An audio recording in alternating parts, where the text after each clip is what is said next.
Hello everybody and welcome to Let's Build live from Oak Hill Works. How are you all this evening? I hope you are well.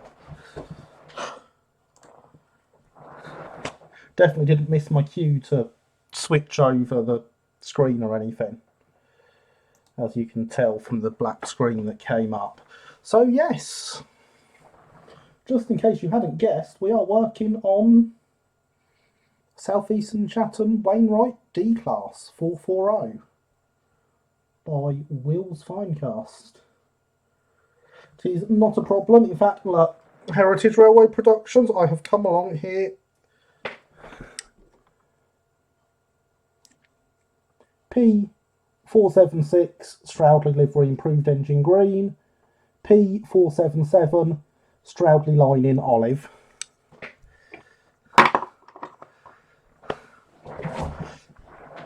Good actually been alive working. Well indeed, I approve of Oak Hill Works. Thanks for blowing my eardrums out. That's not a problem, Luke. If you come here now and don't expect your eardrums blown out, I kind of feel that's your own fault. Indeed, Javier, new engine hype, and it is right here in front of us. You can ignore the instructions underneath it. They're definitely not a clue as to what else I've been working on recently. Not at all.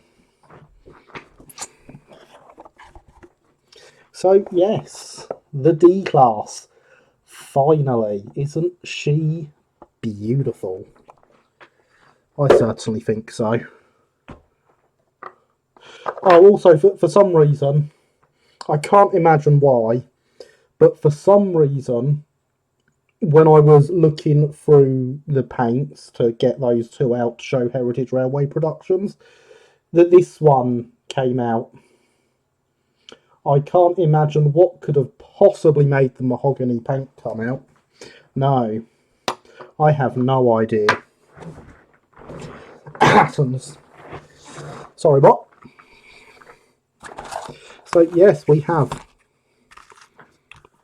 lots of parts. We have scale link wheels. More scale link wheels. These ones, which have just been altered. Thanks so much for help delivery. I'll be watching your D1 videos while building it. Brilliant. Glad to hear it. Look, we have some more scale link wheels. So yes, I said that these ones have just been altered. I literally about 5 minutes before pre-stream's chat started noticed that I had bought wheels with flat ends on them on the axles, like these ones for the tender. So these have been replaced with pinpoint axles literally no more than half an hour ago. So what's wrong with how delivery coaches? Have they just labelled it wrong? Yeah, they've just labelled it wrong, Luke. All they have done is label it wrong, but they refuse to accept they've labelled it wrong, and in several places now have told me, no, this is the post-1911 Umber livery. It's not. Quite simply, the livery they have used is not post-1911 Umber, and it would be a terrible choice for a livery on those coaches if they did. So yes, we also have more extras. We have sprung buffers. Slightly the wrong diagram, but they'll do. Just did say hi, I hope my mum's at the store. Well, thank you for popping by to say hi, Dominic. Good to see you here. Are you going to get some? Honestly, Luke, in that livery, I am tempted. When they were when they were saying Umber and we were expecting Umber, it would have been a definite no, because it would have just been wrong. But as they come in mahogany, it is tempting. We obviously have some etched numbers for it as well, because we want all the details. We have brass pinpoint bearings. We have crank pins. We have lots of parts. We've got even more crank pins. I don't think we actually need this many crank pins. I must have ordered too many. We have a chassis. Look at that. It's a single cast lump, bearings pre-fitted. All that trouble we had with the i3 chassis, none of it here. We take our XO4, we slide it in place and we put a screw in the back, and that is the motor fitted. If only the i3 could have been like that, eh?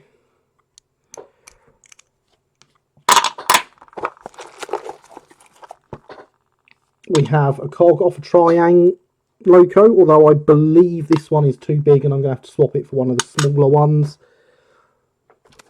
Can't have too many crank. I mean, I see where you're coming from, James, but that's quite a lot of crank pins for a 4-coupled engine. And they're all in this box. Look at that. The boiler's together already. Wasn't that easy? I do love these kits. That'll be the tender. Bags and bags of small parts. And even more bags of small parts. Some wire for the handrails. And some coupling rods.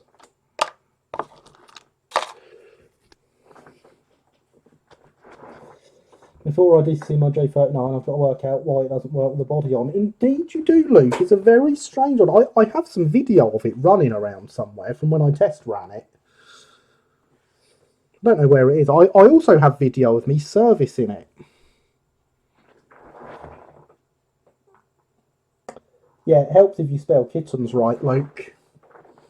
It really does. So, yes, that is obviously what I'm going to call a lot of parts. It should keep us going for a while, hopefully.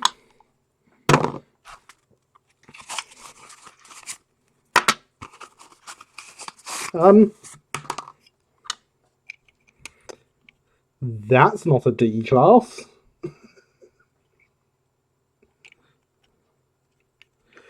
In fact, I'm pretty sure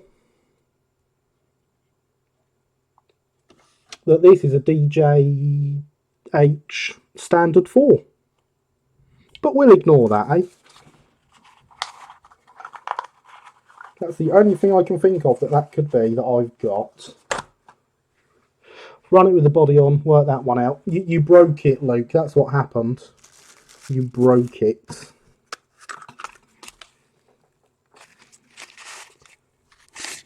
Yeah, that's definitely a standard 4 footplate there as well. Let's not question these things, eh? Mysteries best left alone. But what we do have is some very nice castings from wheels that do look absolutely fabulous, and will look even better when they're all stuck together.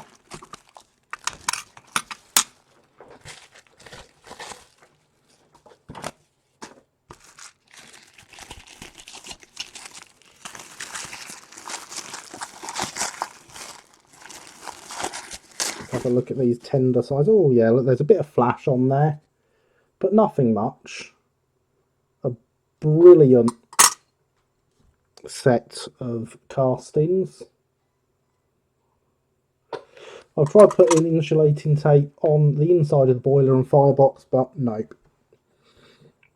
Honestly, like, without having it here to have a look at, I couldn't tell you. no matter how much I'd like to help. So, I think we put these tender parts over here for now. We put these extra detailing bits over here for now with the motor that is trying to attach itself. It has attached itself to the soldering iron now. And we start work on the body. And see if we can have something looking like a D-Class by the end of the night. This appears to have back head and cab fittings in it. Do you want me to send it back to you? Not really, because I have no idea what the problem could be. This has some boiler fittings in it.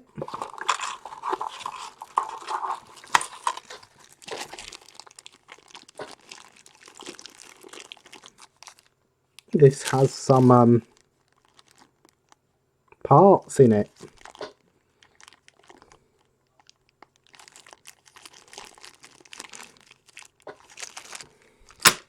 Yeah, I think most of those are tender parts looking at the instructions. Could be wrong, but I think that's what they are. I want you to go back to your original plan and take it to your club on Friday and get someone to have a look at it that's there, Luke. There is no point spending loads of money on postage when you can take it to someone for free. If you see where I'm coming from. So yes, of course, as with all things like this, we're going to have to start by doing a bit of filing to get some flash removed. Because he might be the saviour of the universe, but he'd ruin this loco, look. Some massive flash lines down there. And over the front. In fact, these are big enough I might be able to carve them off with the knife. Do not cut towards you, children. That is how you cut yourself.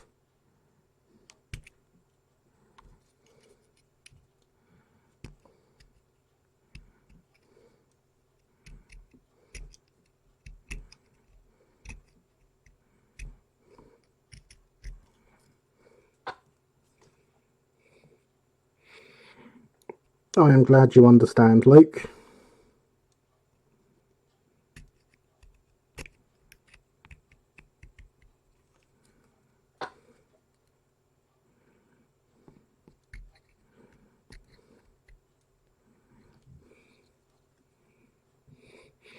A lesson once learned the hard way. Oh, yeah.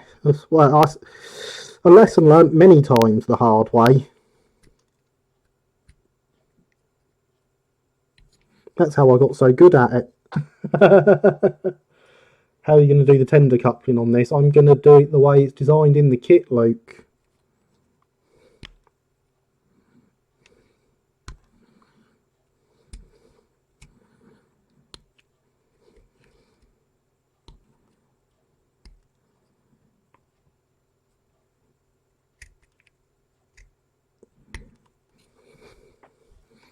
I'm literally going to take the tender coupling out of here, whichever bag it's in.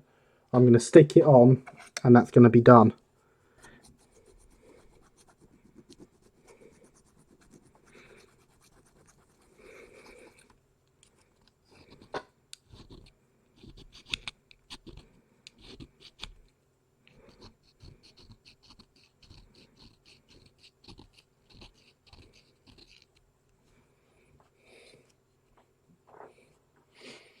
Hello again, Max. Welcome back.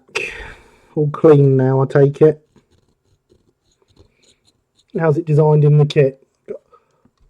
I literally opened it up with you looking at the instructions, Luke.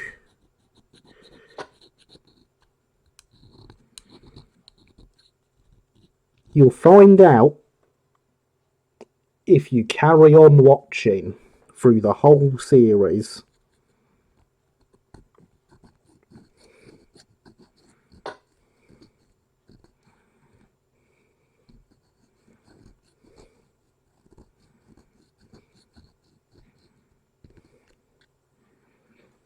Got to get views in somehow.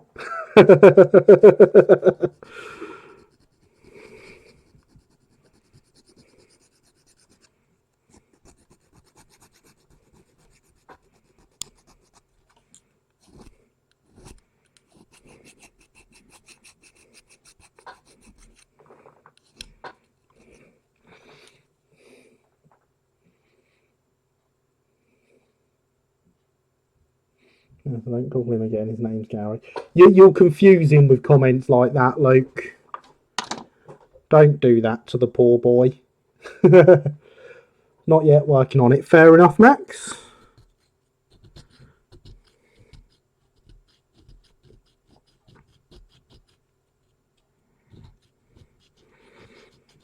So yes, how is everyone doing tonight? Are we excited to see a nice new logo from a nice new company come together?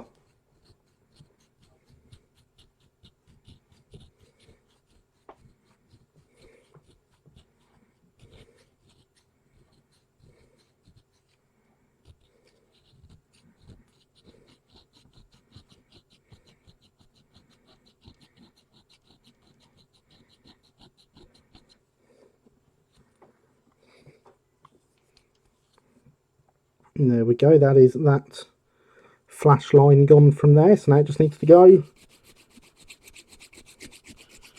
from the front.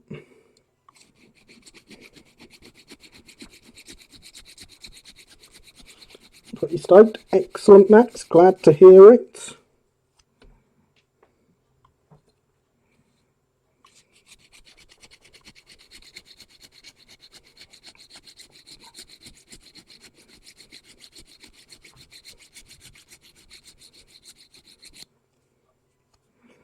And there we go. That is a nice smooth front there.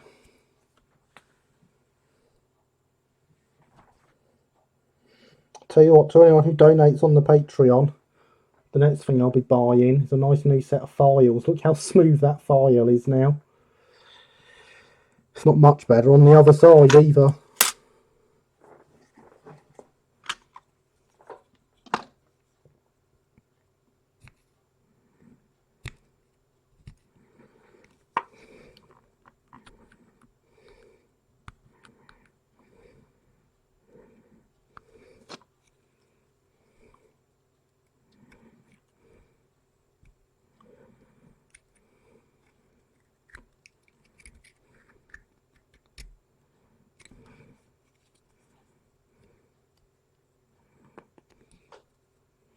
File looks as though it has been filed. Indeed, doesn't it just?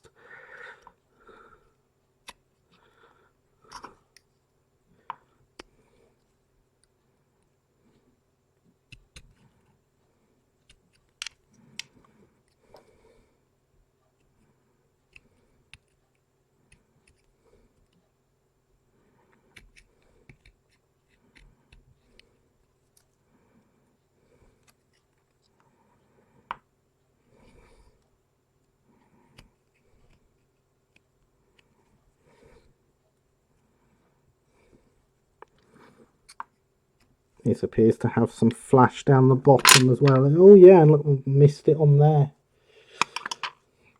Got to keep an eye out for these things when you are working on a kit like this.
Worry for your finger. I'm sure many people worry for my fingers. Oh well, looking at the screen now, I bet there's 12 people out there worrying for my fingers. Either that or they're hoping for something else. What is it, folks? Do you worry about my fingers, or are you hoping I slip?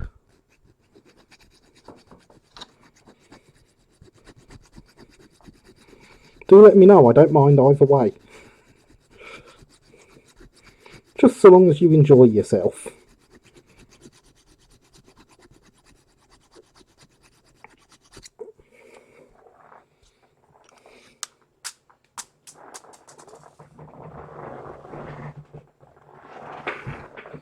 I dropped a screw, that looks like a triangle screw.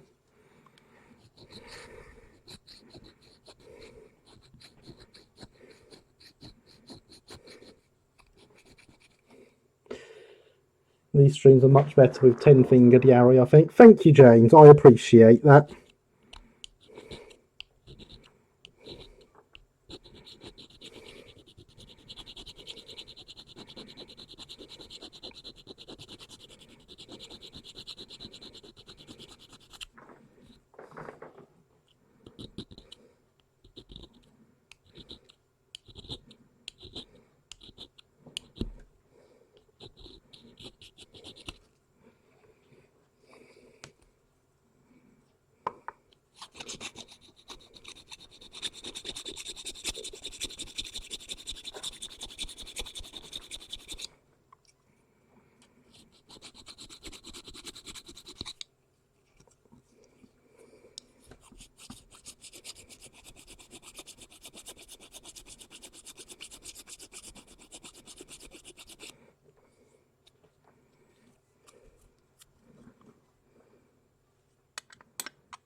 So we should be okay and manage to keep a 10-fingered Gary.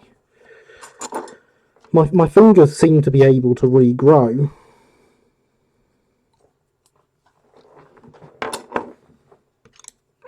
Again, experience.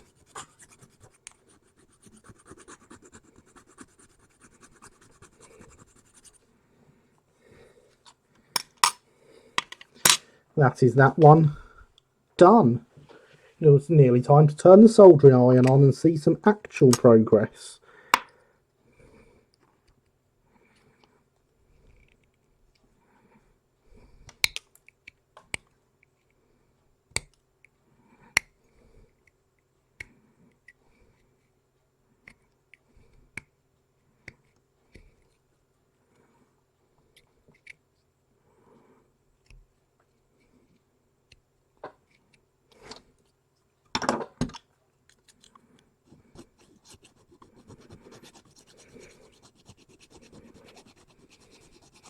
I'd rather not have to experience my fingers needing to regrow. I've cut the tips off both my thumbs before. I've cut the tip off this one 3 times now, I think.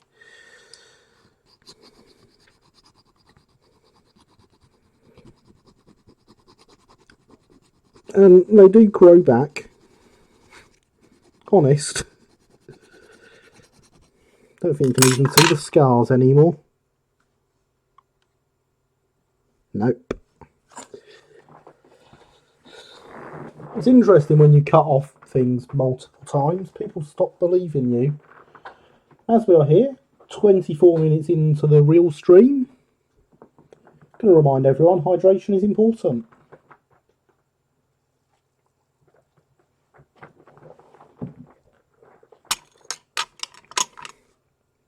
And then I think we're going to turn the soldering iron on.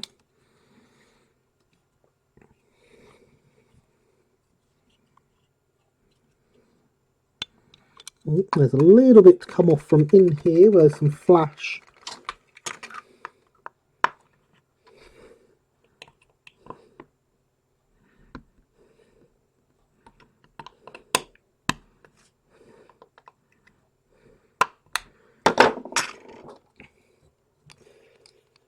That sounds very owl. Oh yes, it is definitely very owl. There we go, that's better. Much better. I have a lot to worry about other than an introduction. Gary, what's going on here in the United States? That would be breaking rule 1. Yeah, let's leave that out of it then, Max. I mean, if you want to discuss that sort of stuff, feel free to drop me a message on Twitter about it. But let's keep it away from here, yeah? It's making me hurt physically. Oh, I'm sorry, Javier. Same time, rule 1, don't talk about fight clubs. Also, I was about to say hydration, but Gary will beat me to it. I did indeed, didn't I? God, it's been a while since someone's called me GaryBot 2.0. So, let's move everything out the way and turn this soldering iron on. Because they might look good, but they're still separate parts.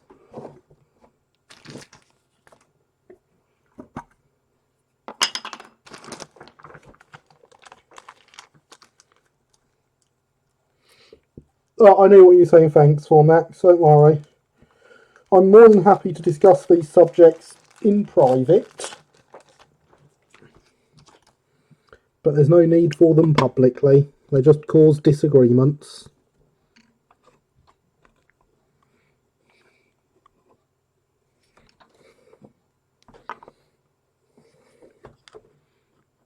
So yes, we're just going to drop some solder down on this seam. As we're doing white metal, the iron is already plenty hot enough. We're using an uncurled paper clip today. Oh look, I see lots of links appearing to me thanks to Alex the Mole. Thank you, Alex the Mole.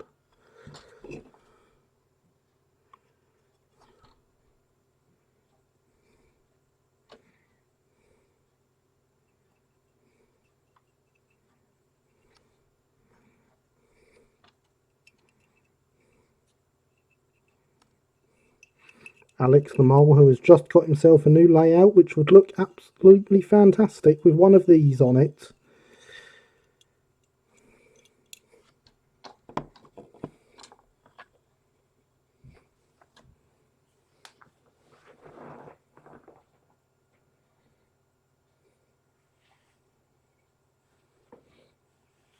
Has the pin of doom appeared yet? It has not, unfortunately. Indeed, you cannot have too much flux. In this case, Fry Power Flow Flux. Not sponsored, but I like this stuff. And I definitely recommend it to everyone. I use it for all the types of soldering I do. White metal, brass, electrical. It's brilliant. 10 out of 10 would recommend. Kind of wish I could visit Discord again so I can discuss projects. Love Discord. Well, that's what Discord was for, Max, but you more than once crossed the line on there. Oh, it's not wanting to stick to my iron today.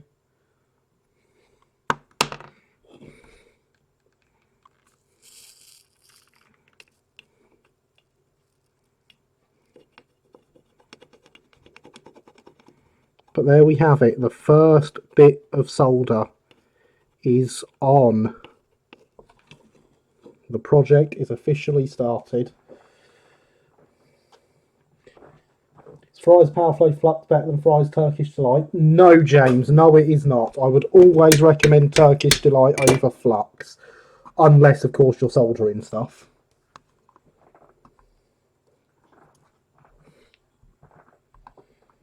But yes, Max, I do not want to hear what you going on about wanting to be on places you have had to be banned from. This 70 or 100, this is 70 degree solder. I'm going to drop that bit that fell off my iron in there.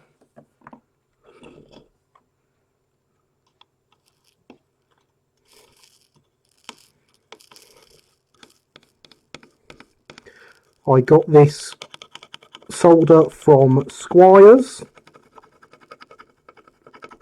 Again, not sponsored. I'm sure most UK viewers know who Squires are.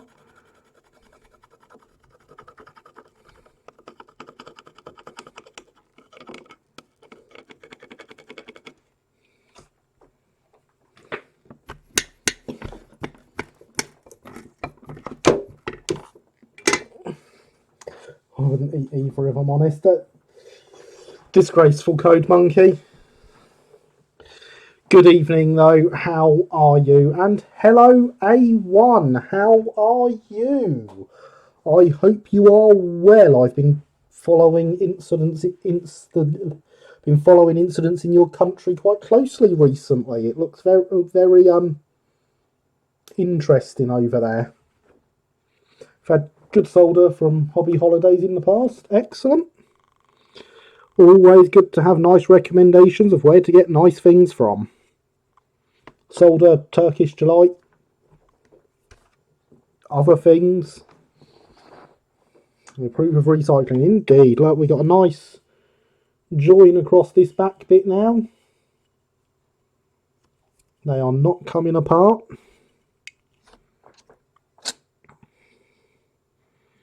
So I'm going to put a bit of solder on there.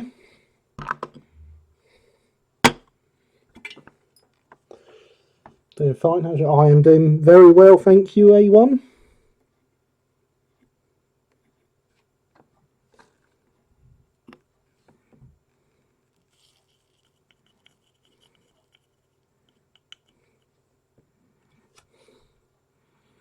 So there we have a little bit holding that, and a bit inside the smoke box should do us.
There we go. That's that rather nicely sealed there.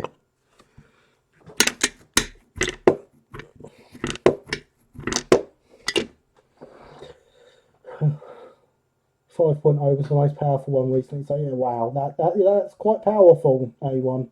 Hope hydration levels are adequate. They are. We hydrated less than 10 minutes ago, Code Monkey. Do Squires have an email address? I would expect so, Luke. And in fact, whilst I am not sponsored by Squires, I do want to point out that the Wheels brand, the kits we are currently building, passed over to Southeastern Finecast some years ago, and Southeastern Finecast are currently in the process of being acquired by Squires. So very soon, this will be a Squires kit, although they're keeping the Southeastern Finecast name, but it will be made by them. Dare say, this Brill Street card I've been working on has been cursed from day one. AutoCAD gets funky every time I open the file. Glad I'm almost rid of it. Yeah, that does not sound good, Javier. That does not sound good at all. Right, the instructions are pointing me in the direction of things that attach to the top of the boiler. I can see a dome in here. I can see a chimney and some safety valves in here.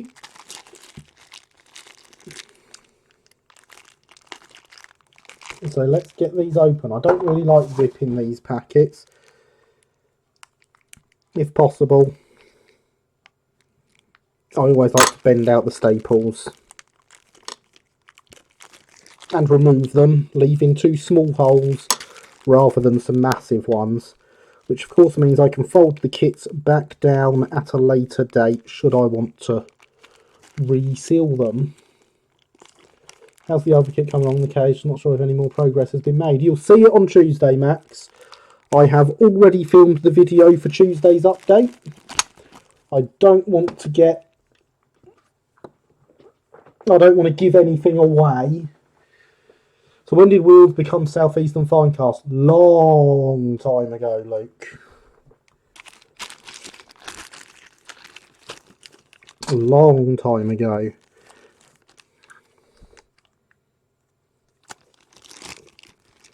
So we have a smoke box door.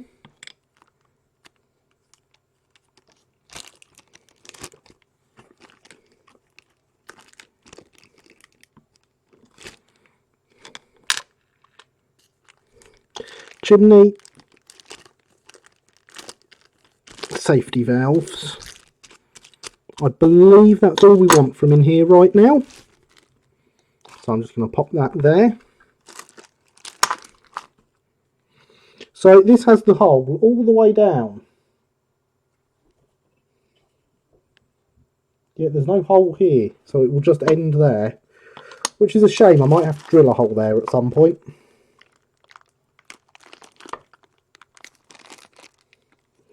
In a galaxy far, far away.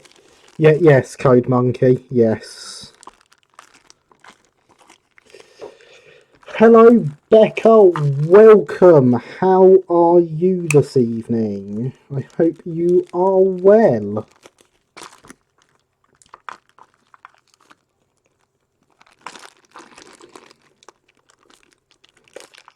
You can comment on my shameless self-promotion earlier on Discord and then you turn up late. How terrible.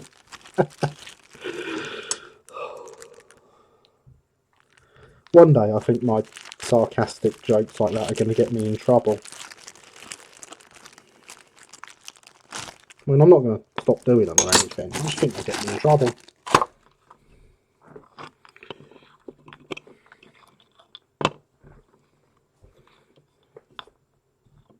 So yes, we should have something starting to resemble a locomotive boiler after that. After this, even. I do know what words I'm trying to use, honest. Me fail English? That's impossible.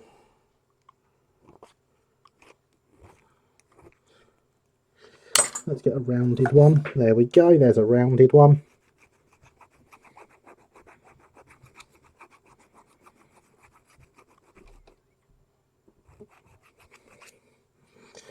I did think that when I cut this arm down and didn't have so much sticking out that I'd stop hitting the camera.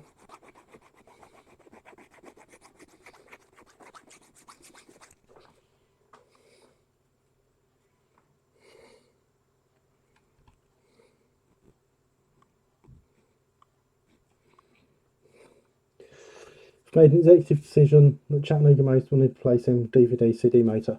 Oh, get on with it then, Max. Hey, shameless self-promotion chat can be used for everyone. I was just trying to wind you up. It can indeed be used by anyone, and I was well aware you were trying to wind me up. Oops, my internet connection's back now. That's not good, Linny. We don't want dead internets.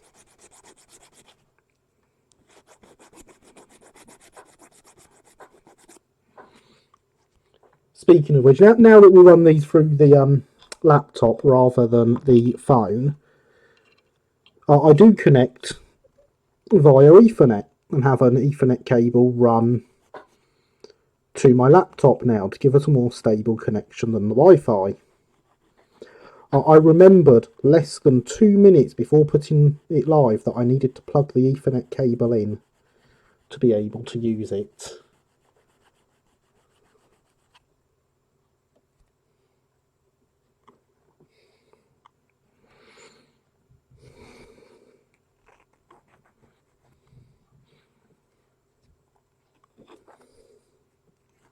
I was wondering how long that would take. Indeed, as per discussion, Christopher.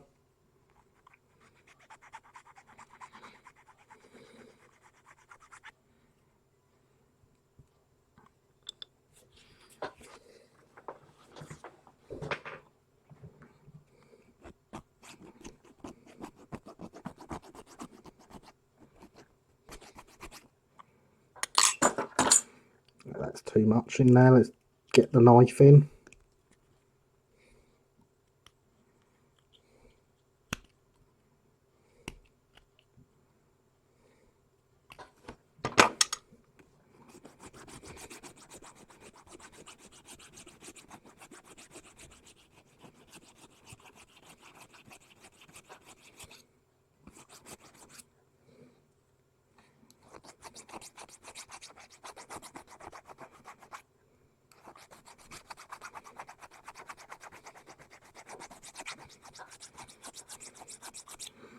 But yes, well, when I said in the discussion earlier, Christopher, use your own discretion, I very much meant use your own discretion. So I wasn't going to question you. I hear just AFK but listening, excited about the D class. Hello, Corbs. I'm glad you are excited about the D class. It is good to have you here, even AFK.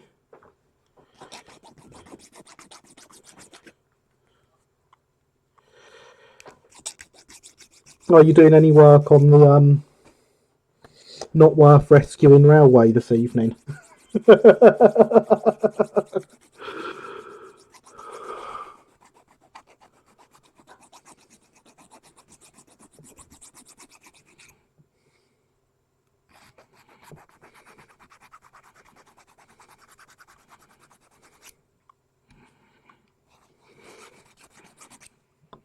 And there we go, a flashless dome.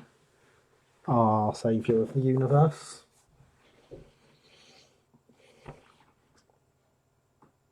So my fingers are slowly turning into white metal.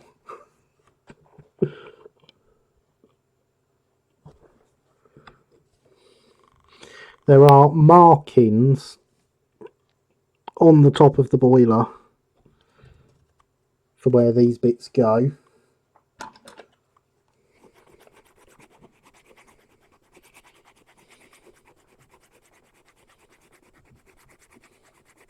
Good to see the mask of the like. Hello, Bob. How are you? Good to see you here, Bob.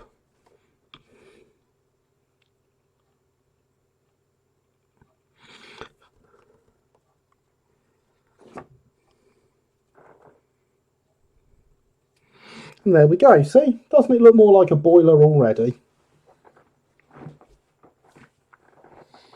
And the bot wants you all to know that hydration is very important.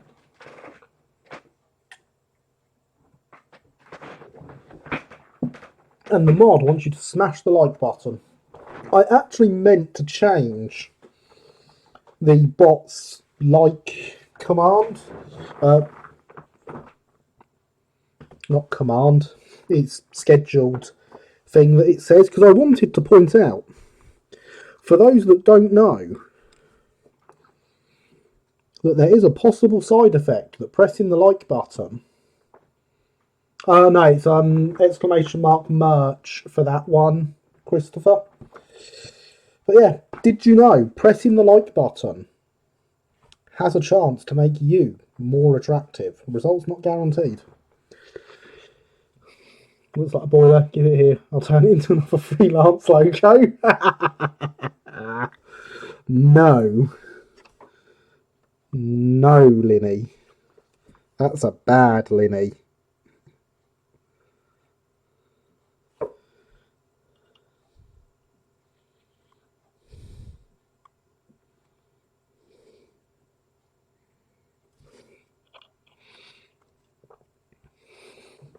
Keep the like button intact.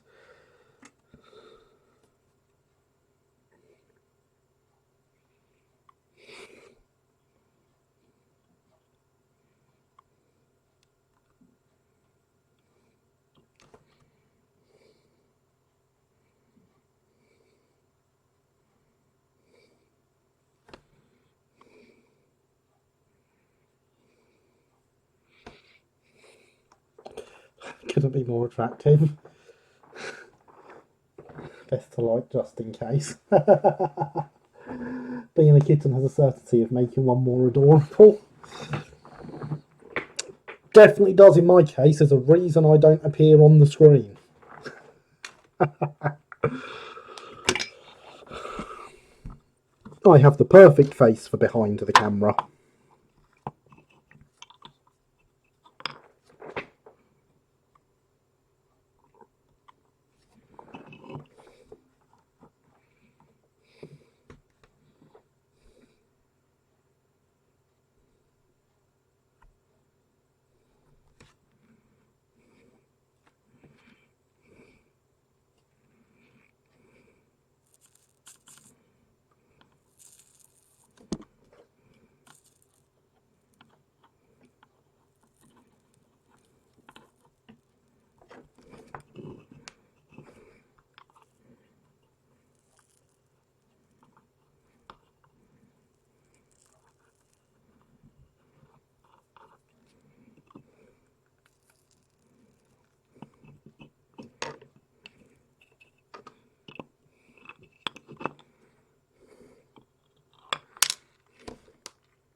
We have three of all right now.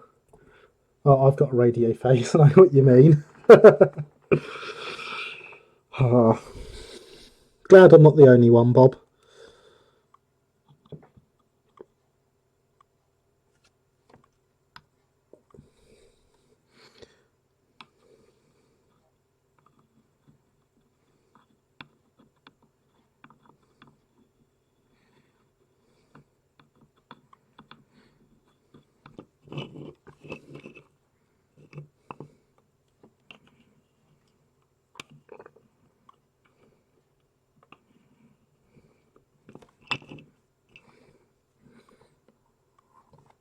Doing well there with that chimney, aren't I?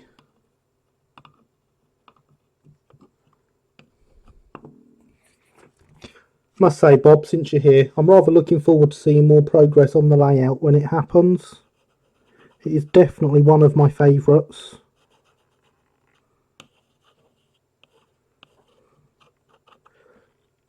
No, that's not going to fill in there. Obviously needs a bit of flux for that.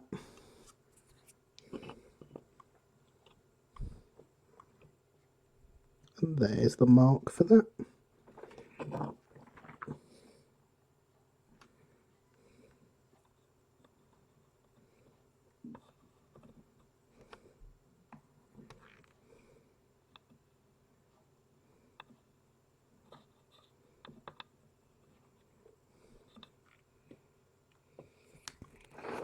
Face like a bag of spanners. Yep, that's me.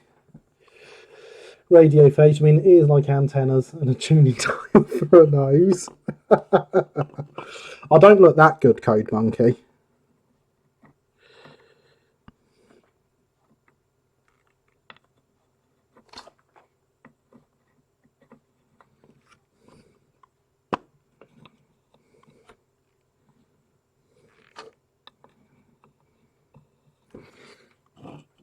And there we are. Boiler fittings in place.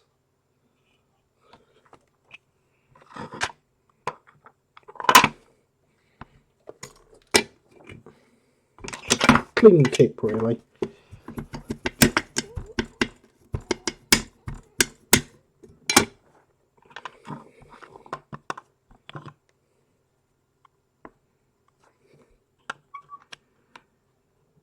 And this slots into that gap if we just get rid of the little bit of flash around the edge here.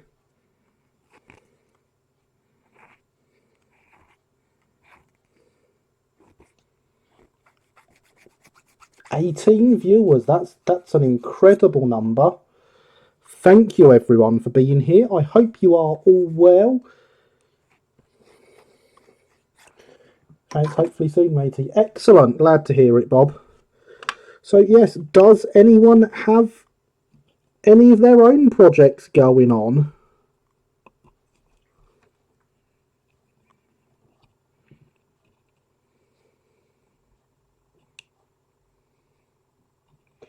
And there is, see, the smoke box door just fits in beautifully into that gap.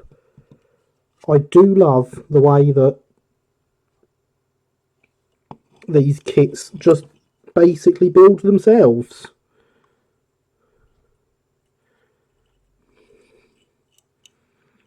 I don't think anyone's ever really believed me when I say it. I know I have told people several times, these kits just fall together. And they really do.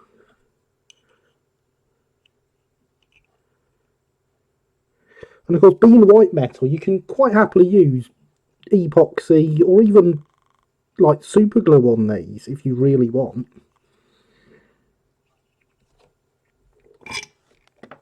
And just think of how easily they fall together then. Oh, look, there's a bit of solder there. I can chuck into the gap. Push it down to where I want it.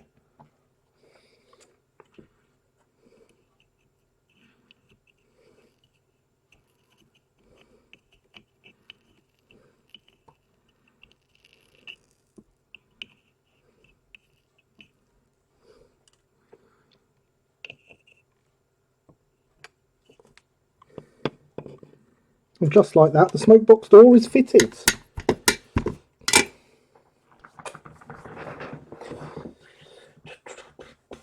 This is going awfully quickly. Do you envision finishing the build next week? I hope not, but I do have plenty of projects just in case, James. Do Fine Class do an E-Class? I'm not sure. They might do. Obviously, it's not a huge difference between the D and the E. They might do.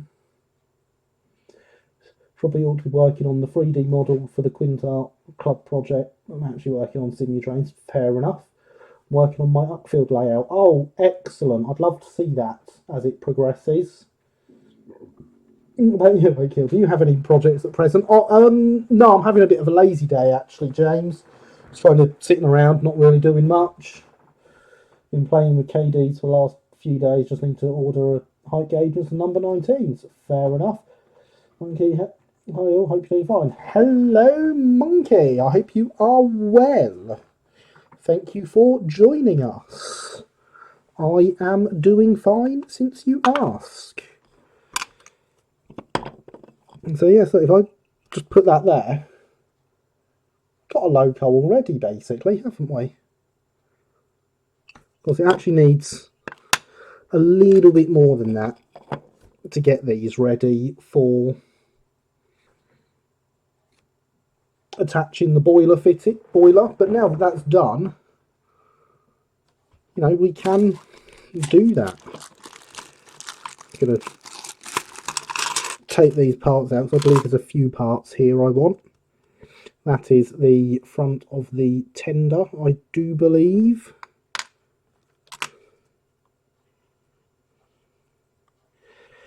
That is the something or other. I think that might be the front of the frame there. Oh yes, that's what that is. That's the front of the frame.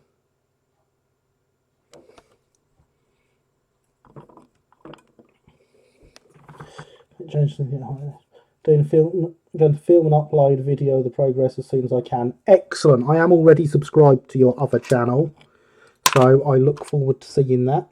Those splashes look lovely, don't they just? It's such a fantastic locomotive. There's the rear of the tender.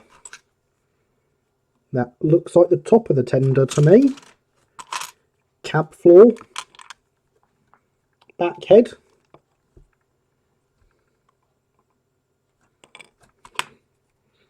Oh no, this is the tender part. This must be the locomotive part. Yes, that must be the locomotive part. The cab front, which again, very nicely sits in place. Just like that. That took no effort at all to get in place and get lined up.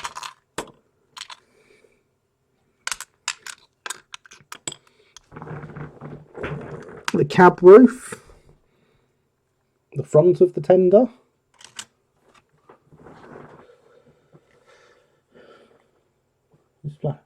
Can't wait to watch it straight away. Indeed, it'll be great to see it. Thank you for the support on the other channel. Not a problem. Yeah, see, when I sing the praises of these kits, I really do mean it. You know, you look from behind, that just sort of slots in place again. Those are fitted together, just like that. Isn't that brilliant?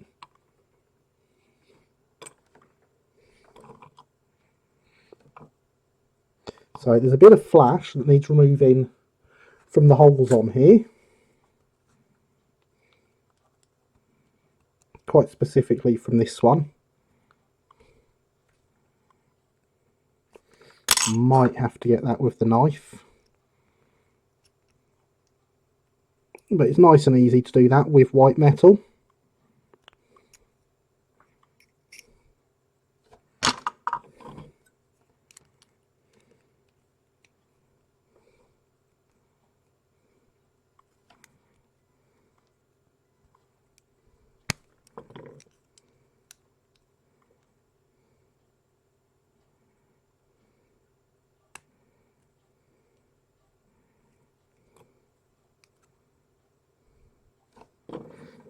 I think there's just something there that's not quite enough.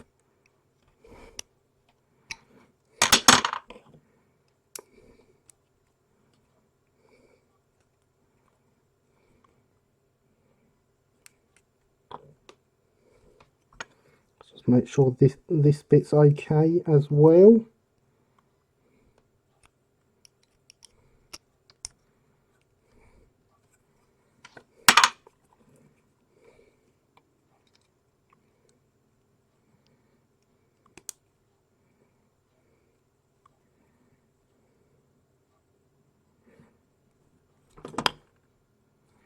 A little bit more on the corner of this still.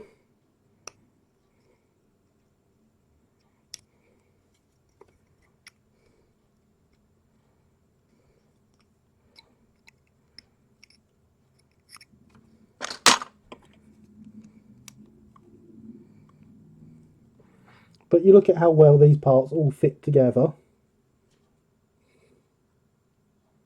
Ah, and there is Heritage Railway Productions' other channel. Excellent. As I've said before, I am subscribed to both your channels.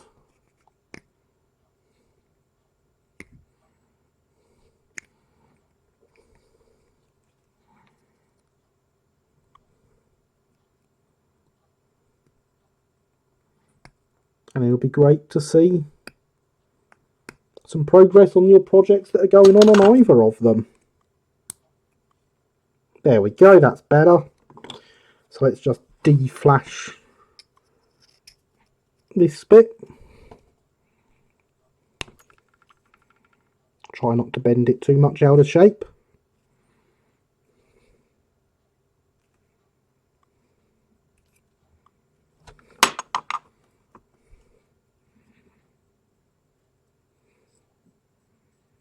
Put some flux on it.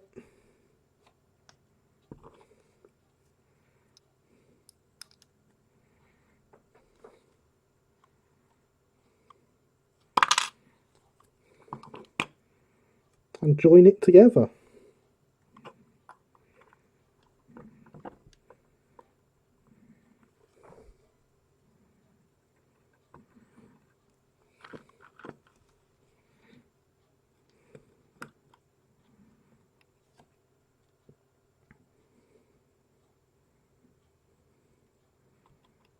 Put some solder just on those bits as well at the back where it comes through.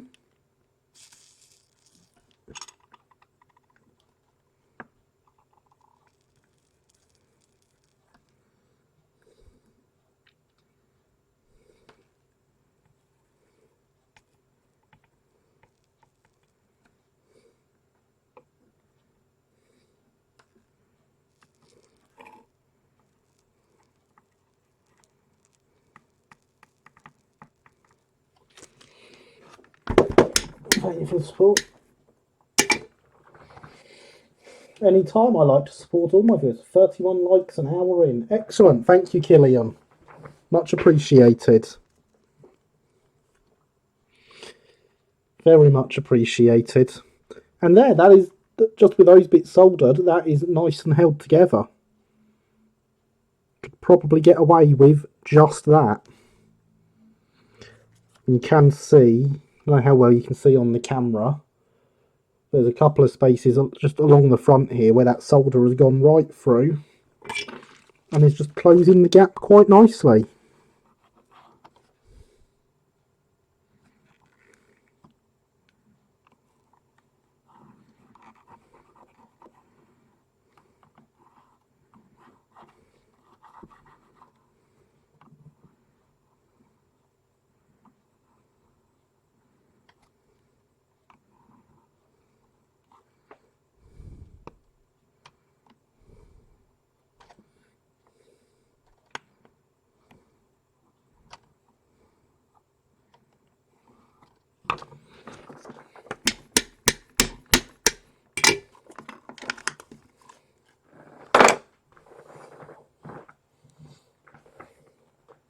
Hydration is important, ladies and gentlemen.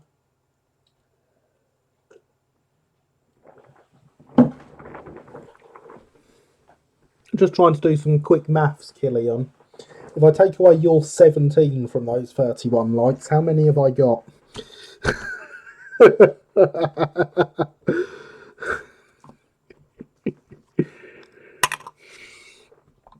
Moi, cynical, never.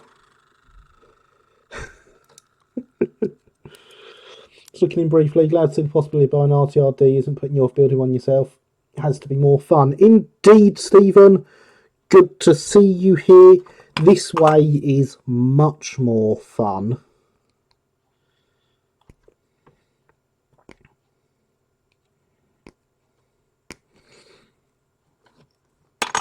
And I'm hoping mine will be out better and in the right colour. Not that I don't trust Dapol to get the colour right or anything, but... well, it's Dapol.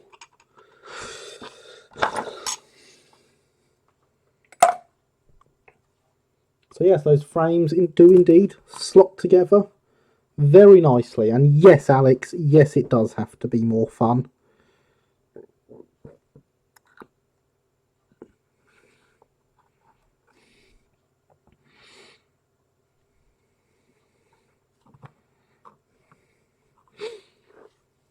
Dapol usually gets the colour at least mostly right. I mean, they get it somewhere in the ballpark most of the time.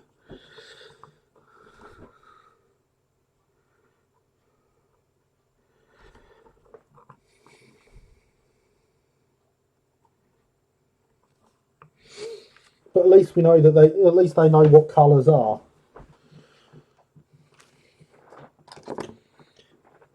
Isn't that right? At least they know what colours are, eh? Don't go deleting your message, Alex.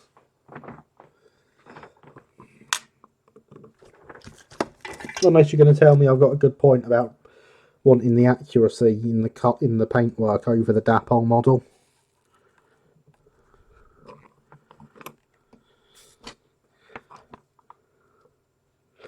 Yes, I don't put the models out in monochrome or anything. Oh, I've considered doing that before. A monochrome model railway.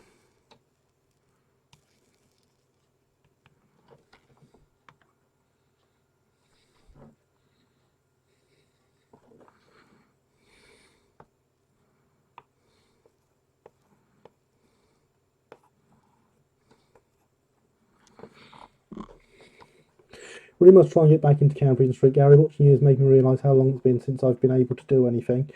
It would be great to see more work on Cambrian Street, Bob.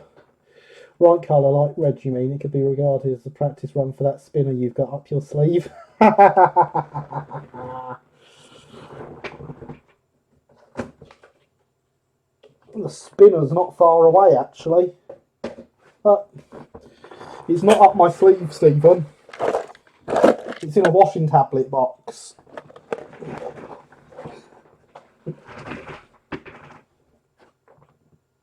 Precision are not infallible. Don't go near the Midland Freight Stock Grey, aka green. Use their LMS Freight Stock Grey. I will try and remember that. But no, James, I've considered doing an entire layout in monochrome before, not just a photographic grey logo, but in fact the whole layout. I obviously have photographic grey logos already. Well, I have one, I will have two by the time I'm done with them.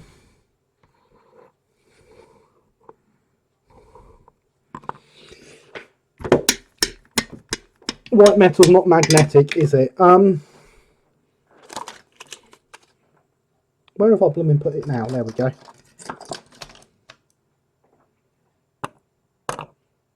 No, definitely not magnetic, Luke. And just the magnet definitely works on this. That is not magnetic. It's a bit avant-garde. It is, isn't it, James? Discussed it with my brother once, who turned around and said, well, you know, do it all great. If you do it all like that, do everything in monochrome. And then when people question your colours, just say, look, that's how it looks in the photos. That must be right.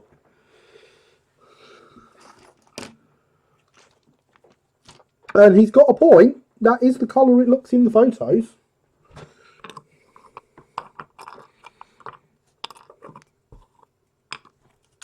Right then, that is the frames on the front. We should have, I wonder if it's this, because that looks right on the patterns, but I don't want to bend something. I'm sure there must be a part already that shape. Yes, I think it's this bit here. Time to empty another bag.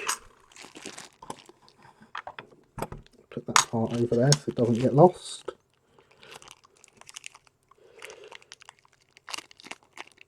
Mostly lead, the same stuff as solder. Indeed it is, Killian. White metal non-ferrous. What wattage temperature is the iron? The iron is a variable temperature iron with a thermometer in the end, currently set to its lowest, which is 200 degrees, unfortunately. So there is the soldering station. So as you can see, it's set a lot higher than I'd like, but that is as low as it goes. So I'd like it lower, but I can live with it. I've not melted anything with it yet. Would you do pre-grouping layout with brightness of materials? Would you do a pre-grouping layout with brightness of materials to match non-polychromatic films rendition of scene? Oh, that's an interesting idea, James. That's a very interesting idea. On the subject of magnets, was it you that put the neodymium magnet in the back of the J94ZX04? Yes, Luke, it was. There's a video of me doing that somewhere. Monochrome tinted spectacles. Yeah. I think that mine goes down to 50, so I could weld candle wax with that. That is certainly interesting. I'm not sure. I don't think I'd have a use for going down to 50 degrees, but that is certainly an interesting one. Yes, look, there's the front of it. Perfect. That's what we're after.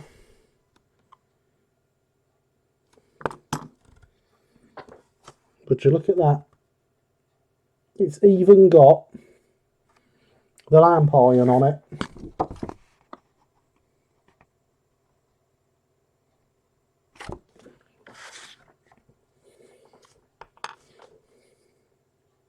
$200°C seems working. Don't linger. Exactly.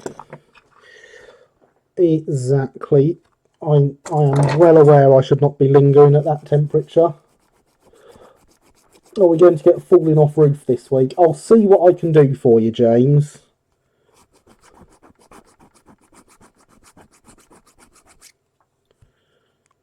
Because this really is going together rather nice and quick, isn't it?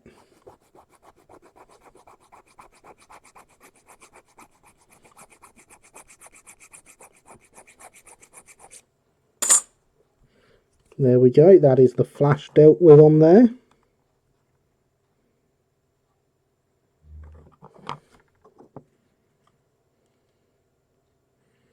And it's lining up quite nicely on them.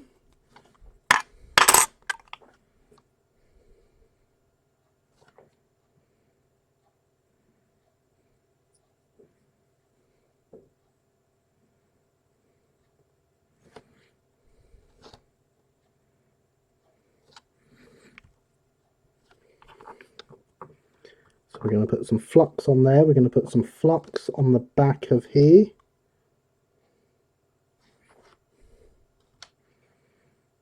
Because I want to solder this from the inside. If we think from the part, what temperature does 25 watt soldering iron usually operate at? No idea, Luke. Right, I stuck my oar in, waved it around, and now paddling off to bed. Okay, good night, Stephen. Thank you for stopping by. It was fantastic to have you here. And I hope to see you next time.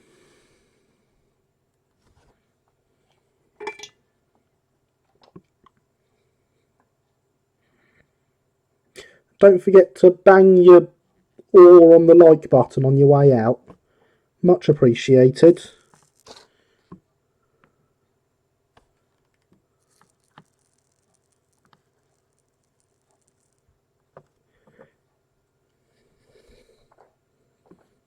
And now that that's stuck in, we're going to try and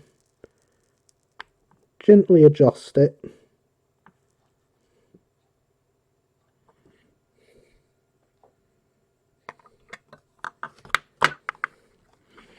Oh dear, the cab roof's come down, not quite where I wanted it.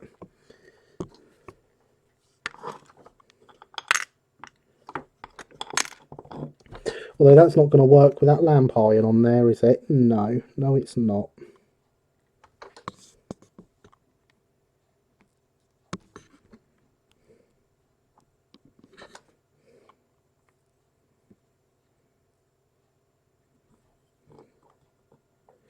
There we go, that's got it in the right position. There you have a gently splashy bedtime ambience. Well, look, and there is the bot to remind you that Patreon exists.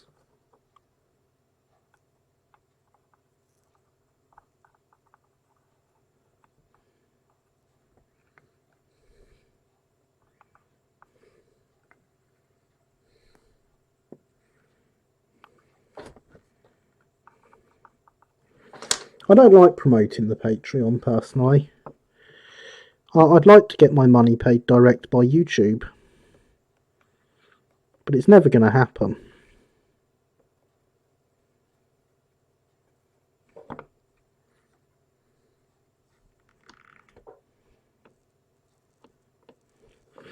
But I'll tell you what, everyone, if you get me up to £100 a month on Patreon, I'll do a giveaway every month.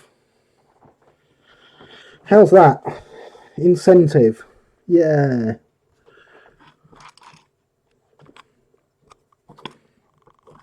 And now, even at the back here, the cab steps have somewhere nice to slot into. The cab floor has somewhere nice to slot into, so we know where it goes.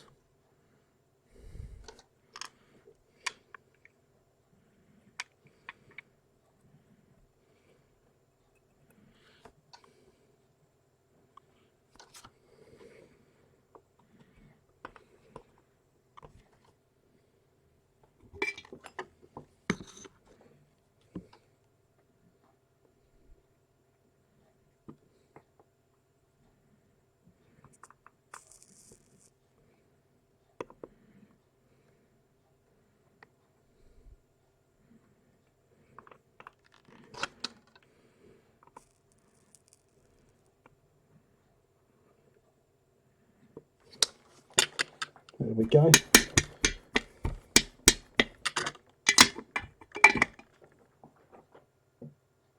Yeah, I should be starting on 115 soon. Thanks for streaming, Gary. Off to bed. See you on next week's stream. Good night, Aidan. Thank you for coming. Has been great to have you here. Again, if you haven't already, do remember to smash that like button on your way out the door. Should be starting on 115 soon. 115. Hang on a second, folks.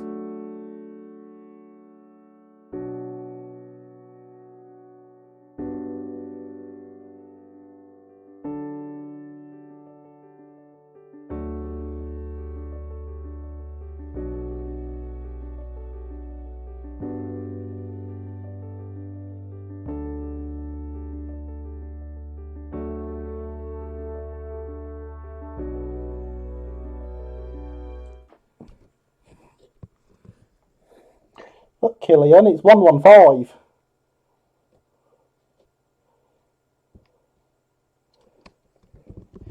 That is also 115.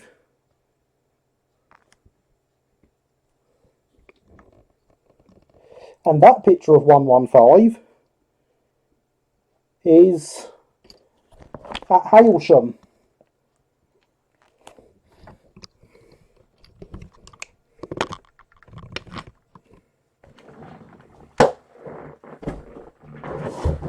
So, you know, 115.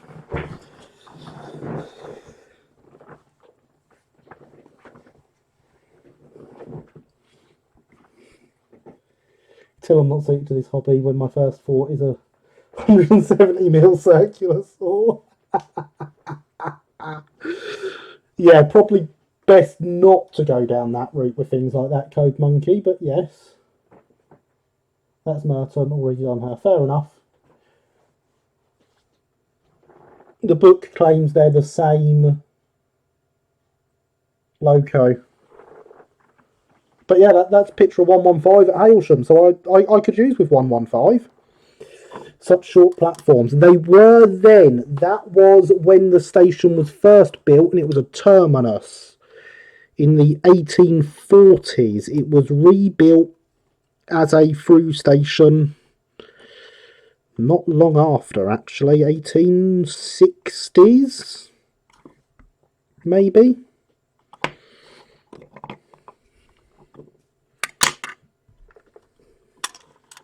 I have a feeling it's late 1860s it became a through station.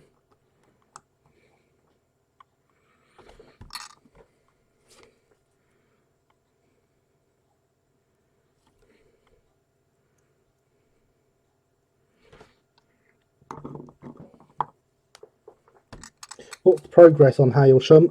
It's not been touched since the last video, unfortunately.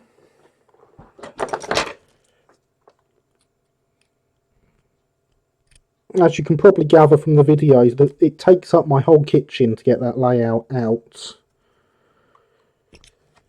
So it has to, there's only a couple of times I can get it out, and then I have to be in the mood to work on it. I also need to pass on some drawings to Linny for the laser cut buildings.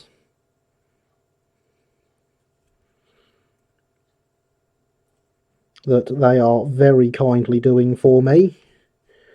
But obviously they can't do that until I provide the drawings. Look at that, the flux is holding it together. Once I've got those lasers, see what's incredible though. It does, doesn't it? It's a fantastic layout. So once I've got the laser cut buildings sorted and they are done, I'll do a stream from it.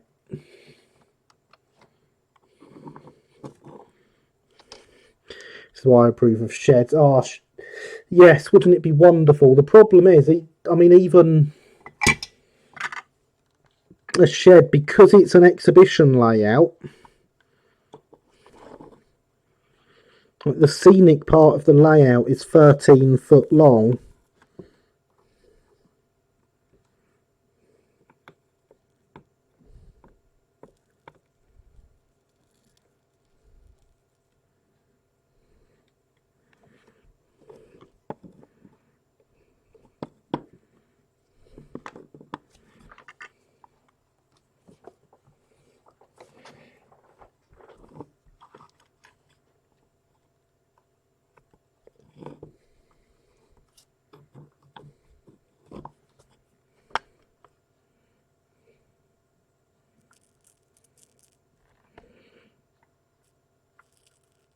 And my unbuilt shed is not 13 foot long.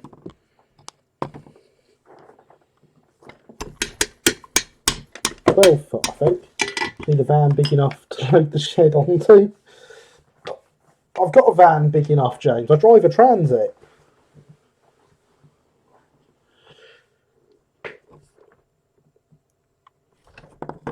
But my shed that's going up is 12 foot square. And is going to be used for storage. And that storage is going to allow me to turn the current storage room into a recording studio.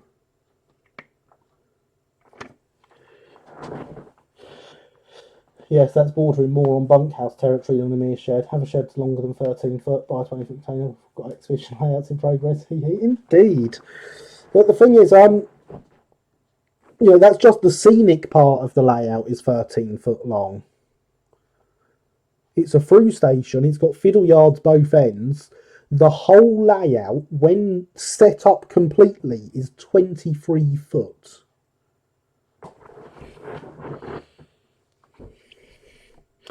Railway sheds are more fun than storage sheds. I do agree with that.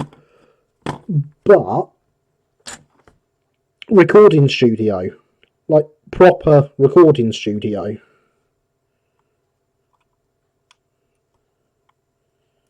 a home for the stream,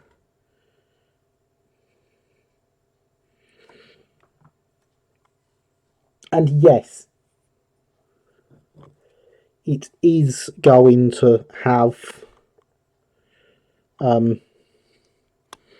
one of those lights on the outside before anyone asks, because I know someone's got to want to ask that question. Buy a box van and transport it on the railway. I could have Dr. Beechin hadn't ripped them all up.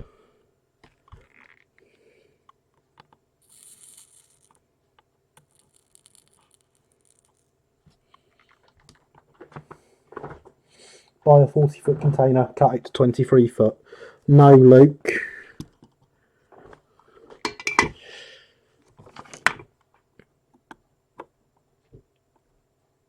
I don't have 23 foot of garden to put it in.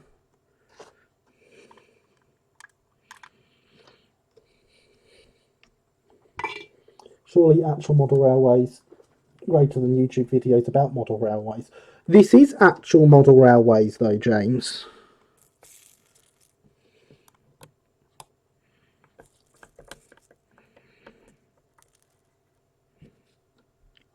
I have an actual i3 I can play with now.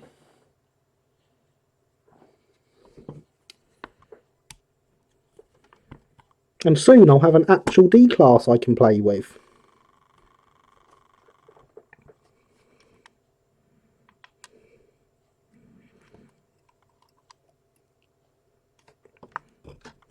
The YouTube channel is an extension of the hobby. And it's an extension of the hobby that I get paid for.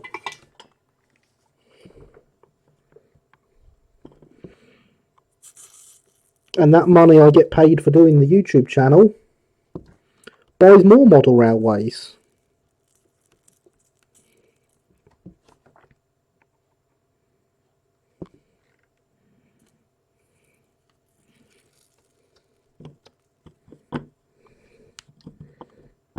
Of course I've not got that lined up straight. Spinning the camera with a cable. They're the best sort of i3s. They are. And an actual Thunderbolt. Yes. Yes, indeed, I have an actual Thunderbolt. How well can we see that on camera as we say oops to the wonky footplate?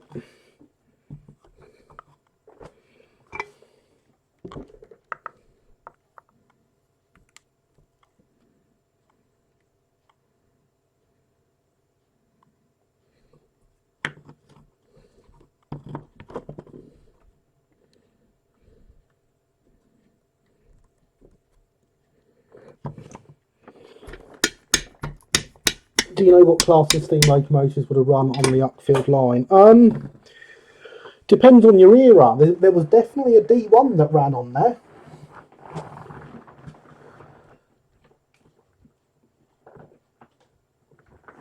I mean, I know people that will know. Because, of course, Uckfield Model Railway Club. Hi, my name's Gary. I'm the membership secretary. We like promoting ourselves. Well, I like promoting us. I hope everyone else likes me promoting us.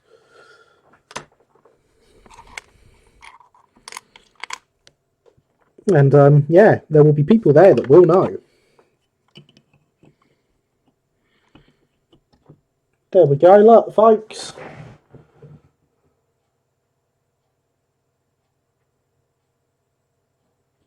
It's D class. It's a D class, yeah. Got that right there.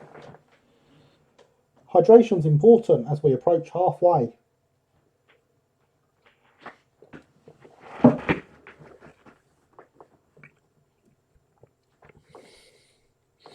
That's rather fantastic looking, isn't it?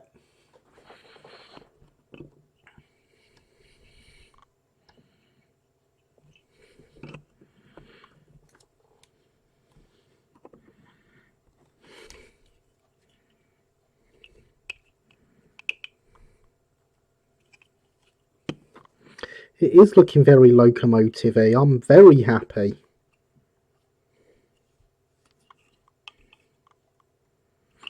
I could probably solder that on now. I'm not gonna, because there's some more bits that go between the frames.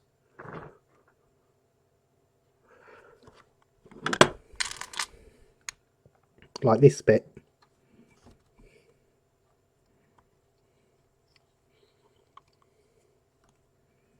It does go around this way. It slots into a gap here.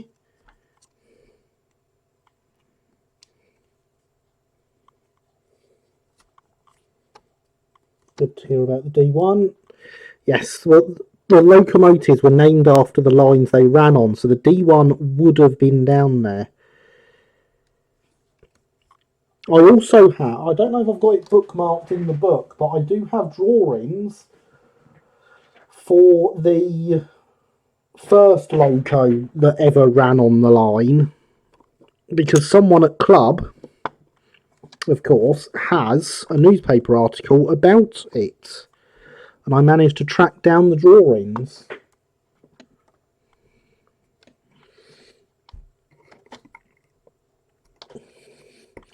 You beauty. I can't do a Yorkshire accent.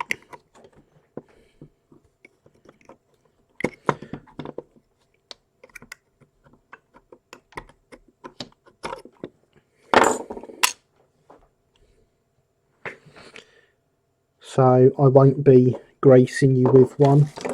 Right, this has screw holes on it, but it's filled in, so I'll just get the circular file on that. You can tell it's a screw hole because it's hexagonal for the nut there.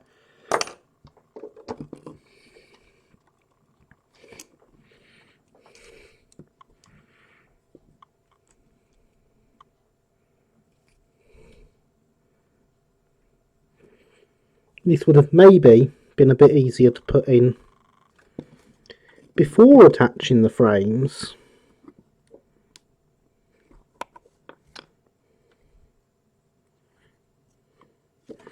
But that would be too much sense.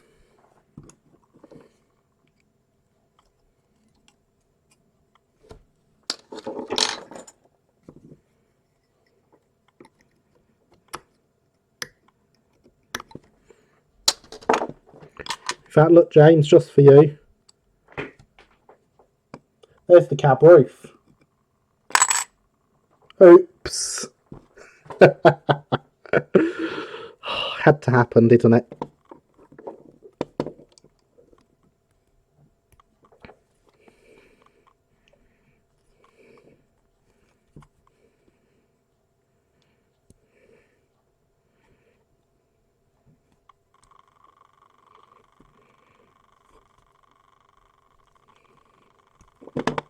Right, I've got a mark on there now.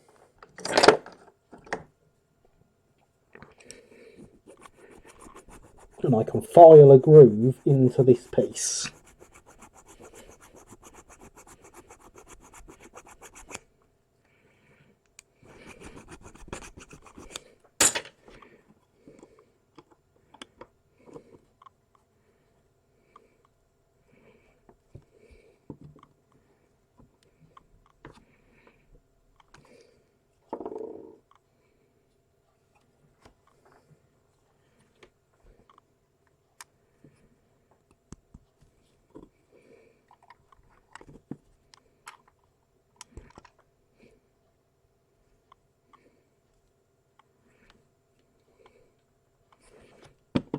And that's in, and matches the drawing as where it should be.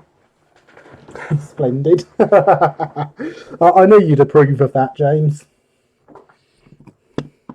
Really must add that command, mustn't I? So much ado to the chatbot.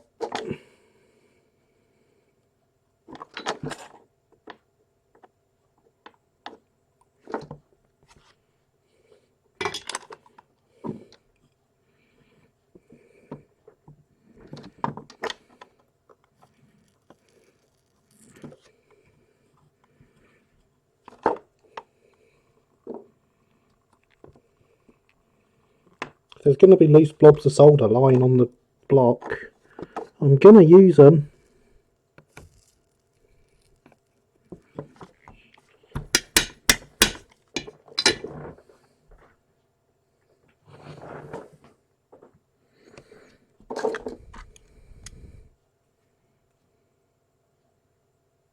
You're the front buffer beam, you have to be.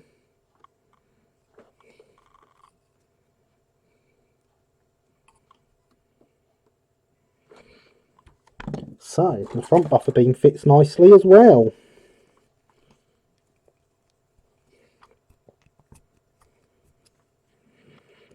I will noticing the theme of this loco generally just kind of falls together.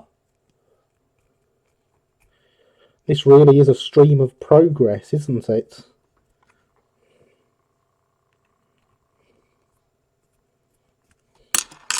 But before we put that on... Oh no, they're over here. We want to make sure that the buffers can pass through it.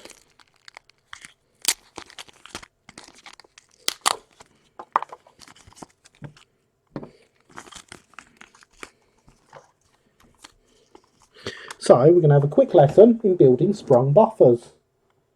Rip headphone users. Oopsie, I didn't mean to rip headphone users. Many apologies. Everything falls together, exactly.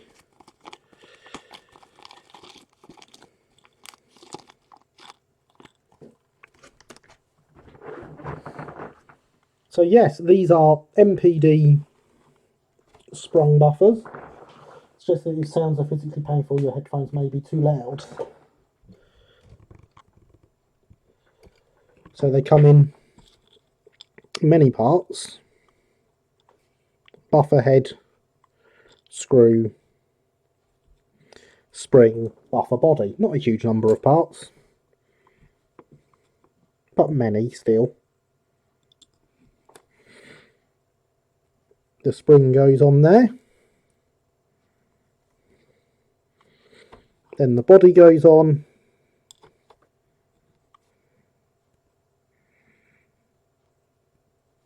Then the nut just twists onto the back and holds it all together. And there we have one sprung buffer. Hello Gingy, welcome to the stream. How are you this evening? So we can see there that they do not pass through the hole there. Which of course is not ideal for us.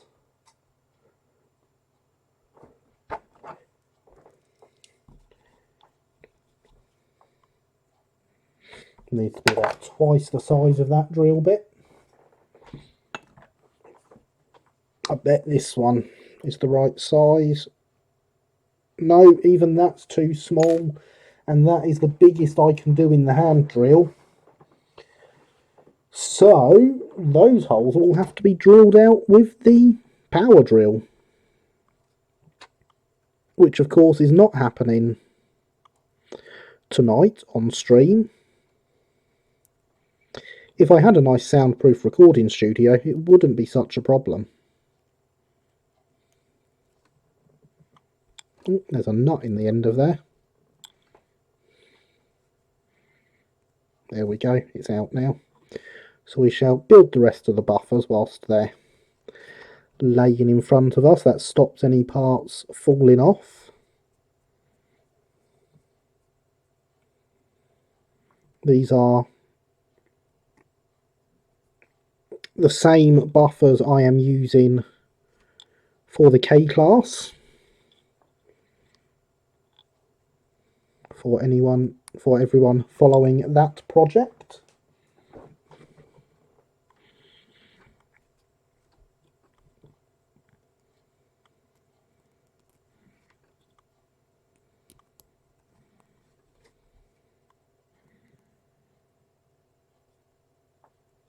They're not quite the right diagram, but they were exceedingly cheap.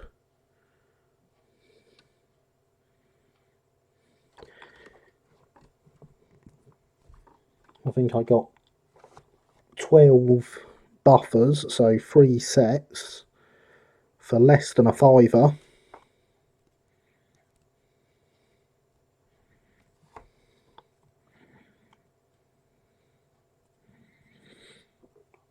And I've always found bargains like that much more important than being quite 100% the right diagram. So I'm going to, now that those are together and we know they cannot go on tonight, I will pop them in there. Prove cost-effective buffers. Indeed, James. Don't they just make everything so much simpler? And of course, once they are together and fitted, when it comes time to paint, undo the nut, take all the working mechanism out, and paint away. Works brilliantly. So I still have a third bag of stuff in here, don't I? Yes. Because there is a couple of parts that I need still.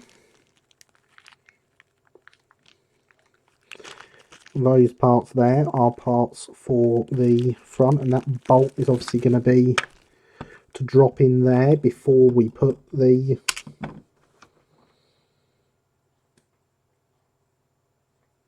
boiler on. Oh, that's the bit I was looking for. The rear of the cylinders.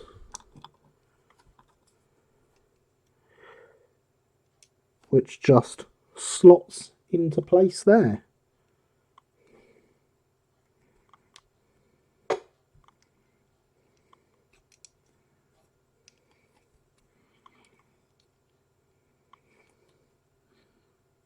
That I expect it slots that way, where it then sits quite nicely in that gap.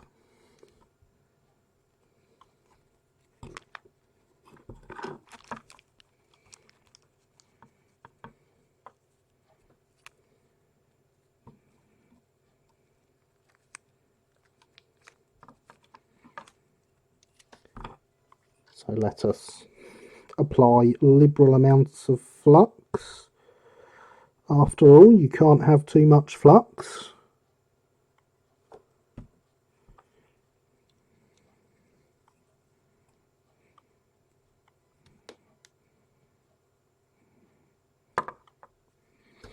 Get that into the position we want it.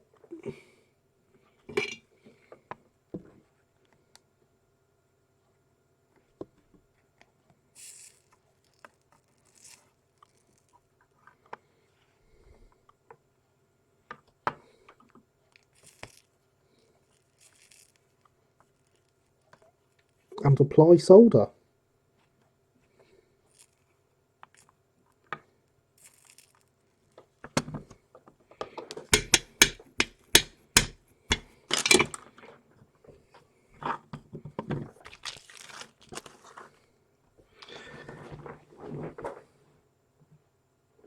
Oh, I've knocked that out when I've been doing that. That was silly.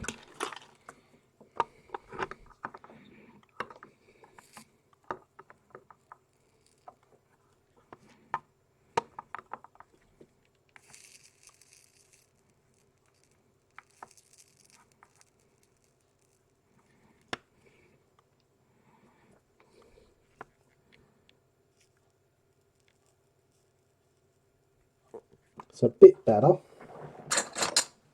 but I don't think I'm going to be able to get it.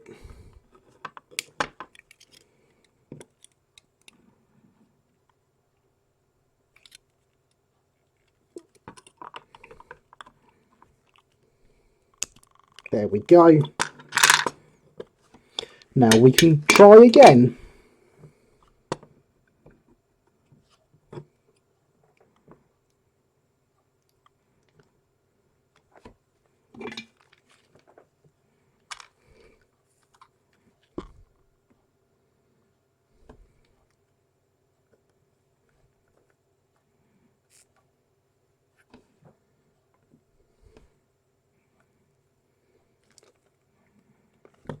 That's better looking. See, the kittens and puppies are fighting it out in chat. We don't need to fight, we can just accept that kittens and puppies exist.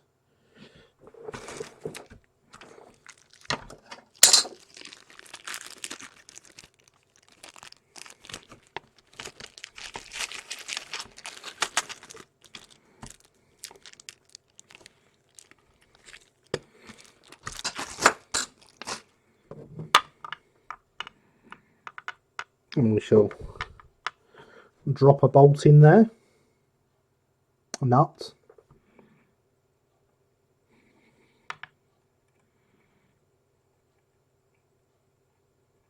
Apply liberal amounts of flux.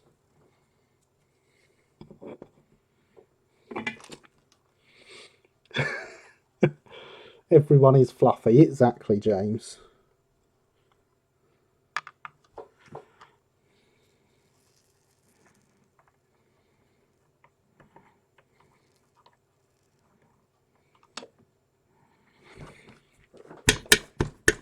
All animals are fluffy, some are just fluffier than others. That's the quote, isn't it?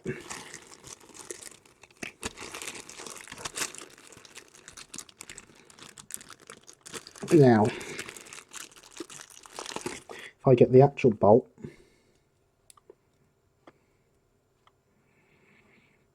and screw it up through the bottom till it comes out the top, I can not only clear the excess flux out the middle, I can confirm that I haven't filled the nut with solder,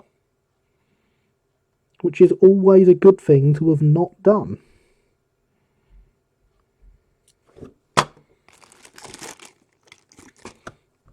And I do hope we approve of not filling the nut with solder. And that looks like that is that for our between the frames. I approve of fluffiness and George Orwell. Excellent. Excellent. I'm glad you approve, James. Excess flux, how can there be such a thing? Oh, it's the flux we didn't use. So although you can't have too much when you're soldering, you do have to clean it off afterwards.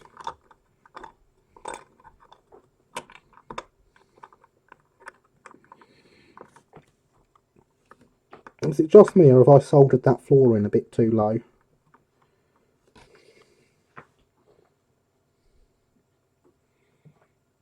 That was silly.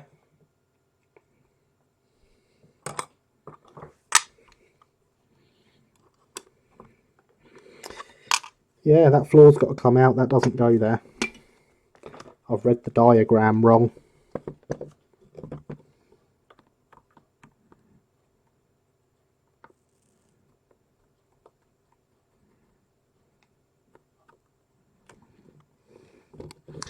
Never mind, eh?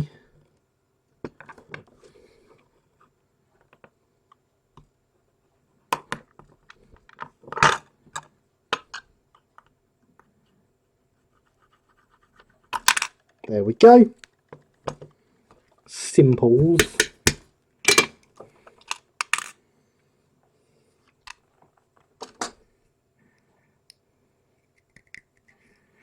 So we're going to put the rest of the cab interior in.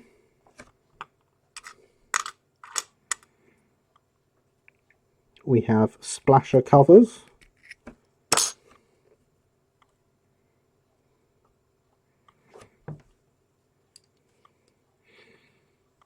Which sit on nicely built up ridges. Everything falling apart on purpose. Exactly. It has to happen occasionally.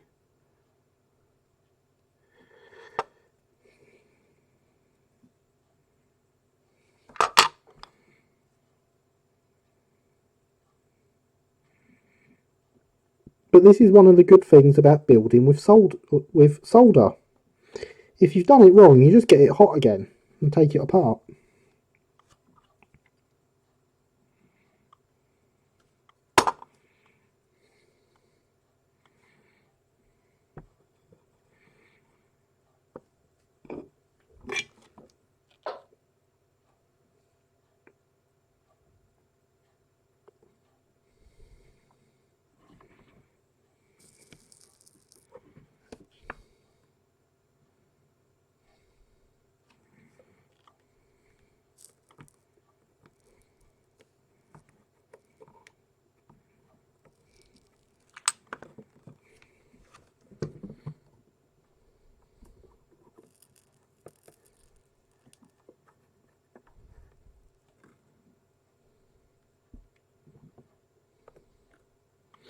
That looks all nicely joined.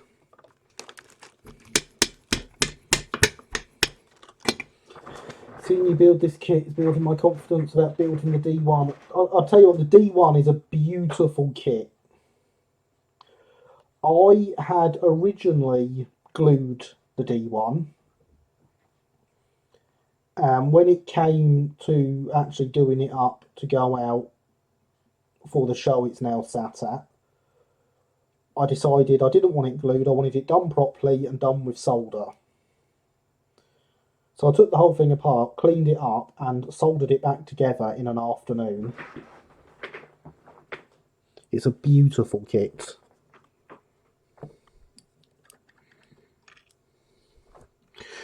The rebuilding of which would have appeared on stream if it wasn't for the fact that I was already working on the i3 when I had to do all that to it.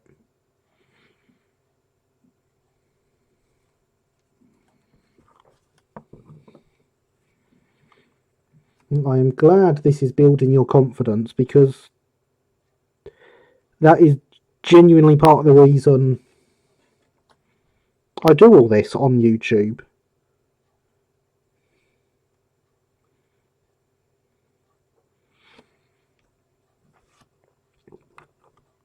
I used to tell people how none of these things are as scary as they seem.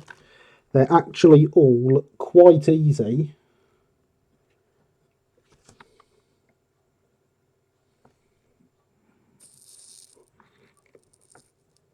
And no one would ever believe me. And I thought to myself one day, right, I'm going to prove how easy they are by doing it on video.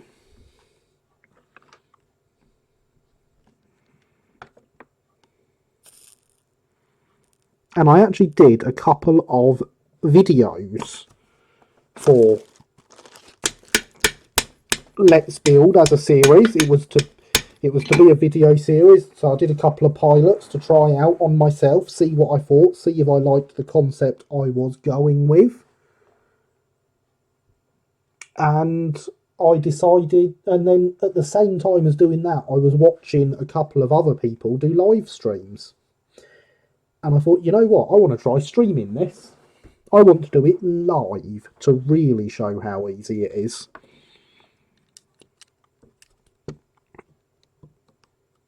And well, 43 episodes later, here we are.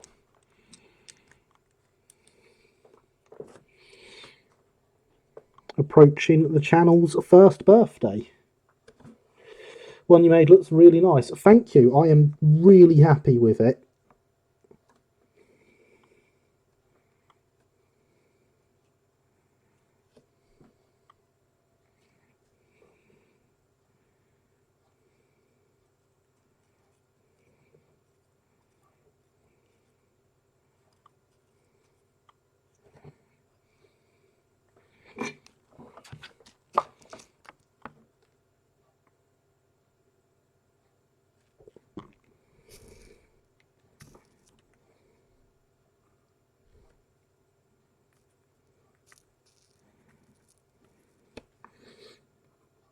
the pilot videos I did, as far as I'm aware, do exist somewhere.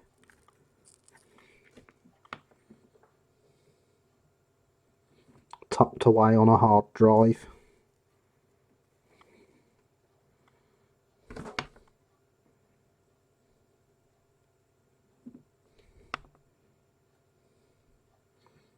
Oops, that was too much.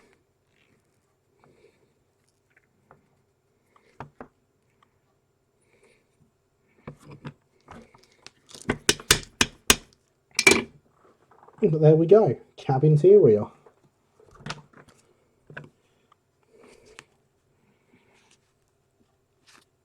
Just going to clean up on the flux, as there's quite a lot still in there.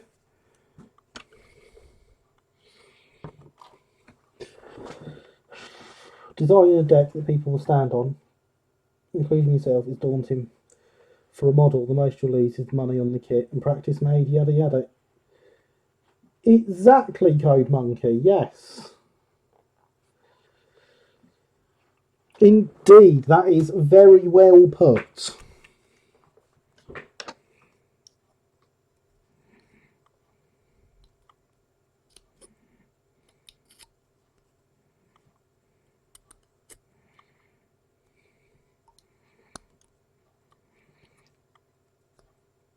I take it that means you do set design as well as being the star and jumping round on stage.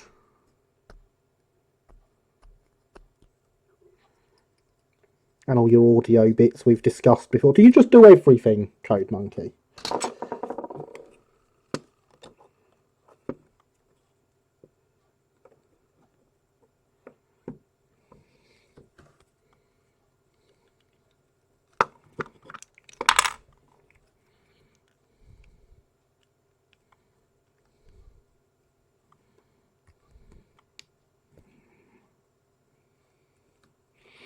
And there we go. That is how that is supposed to go in there.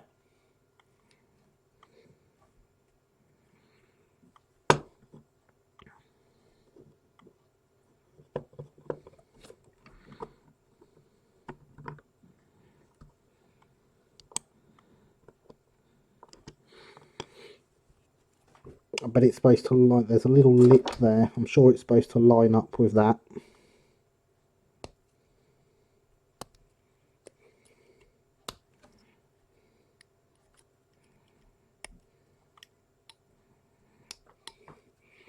Set design would make it sound like we actually know what we're doing. It's more bashing wood together. And yes, I have been round the houses over time.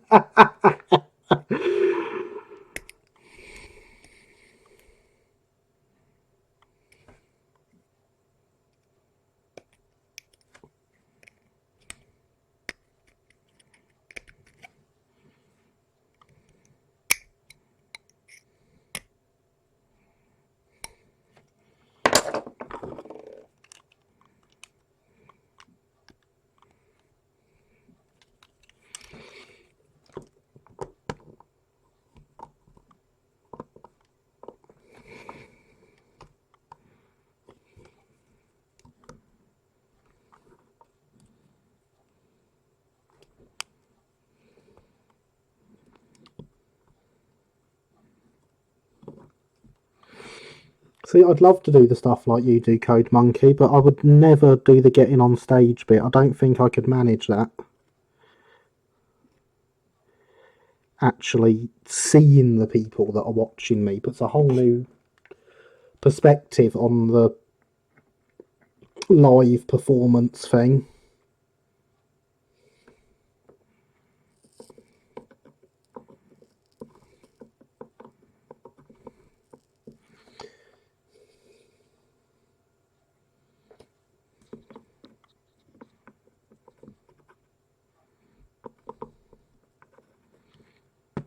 But you're a bit too far away for me to come and join in. And welcome back, Christopher.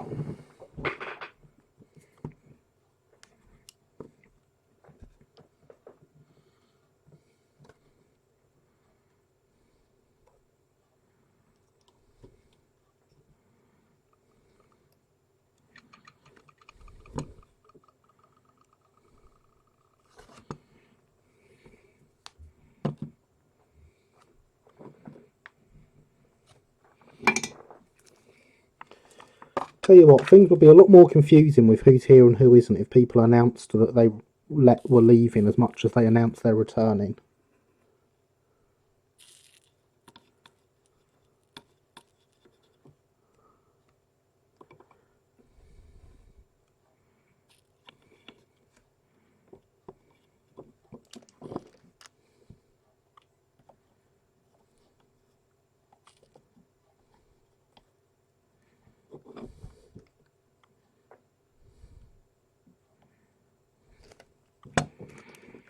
There we go.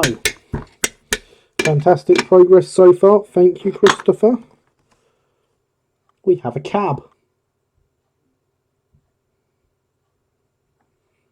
Internet bombed. Fair enough. Every cab needs a roof.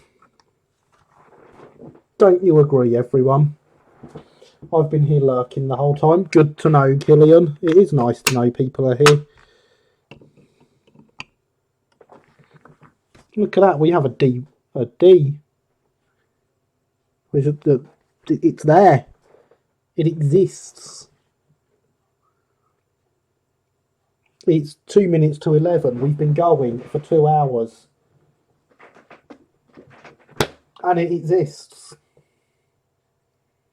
That is absolutely fantastic. I'm going to let you look at that whilst I refill the hydration vessel.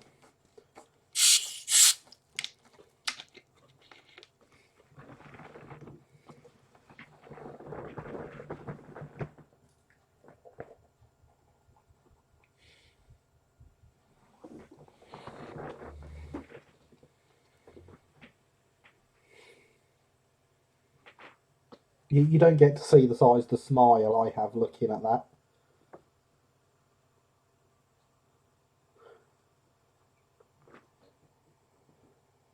It's fantastic.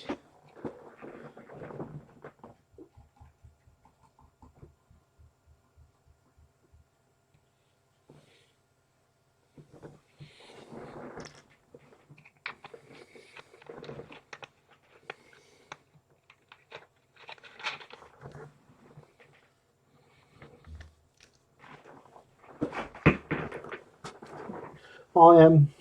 You approve. Brilliant, Corbs.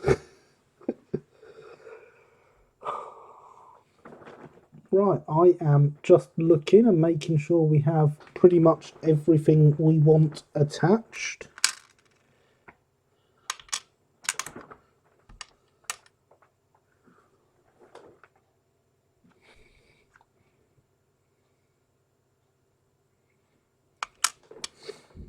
This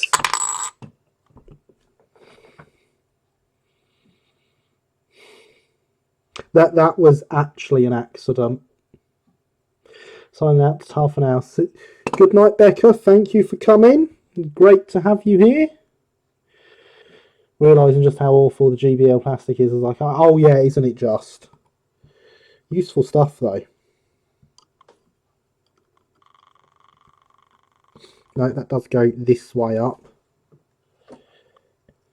Oh, there's a bolt that goes in here as well. A nut that goes in here as well.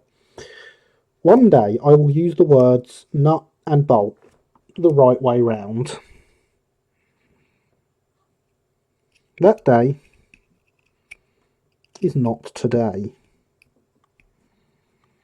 This one though is clearly a sliding nut. So I don't need to worry about soldering that in right now.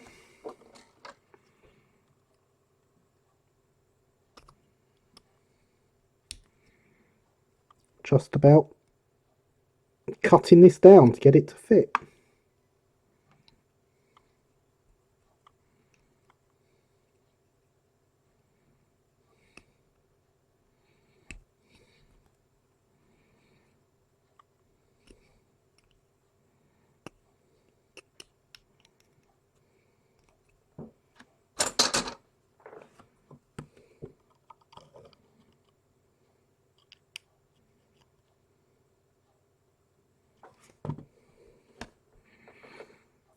That's irritating.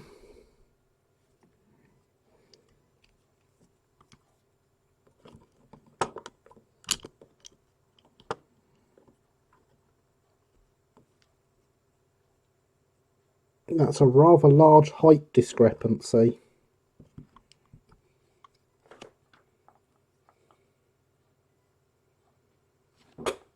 Because clearly these bits should be in here.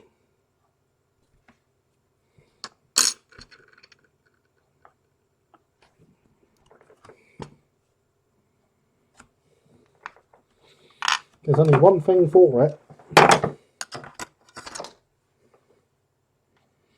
I'm not sure I should do it.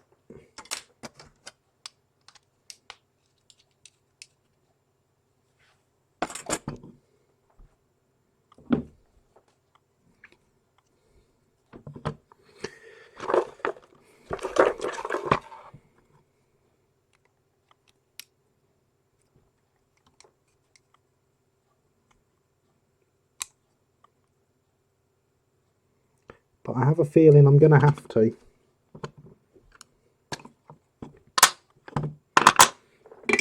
The floor needs to come out again.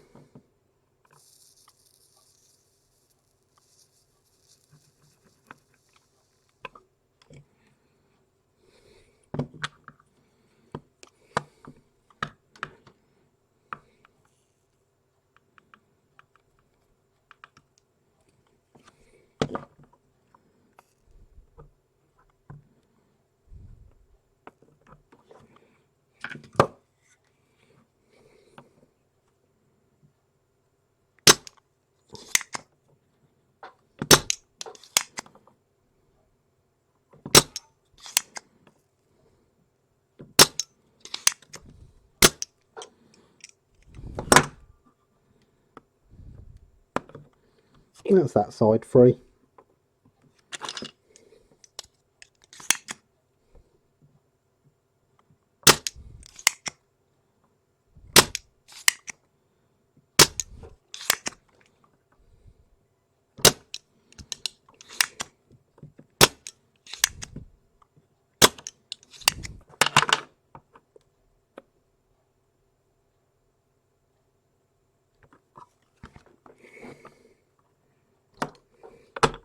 There we go.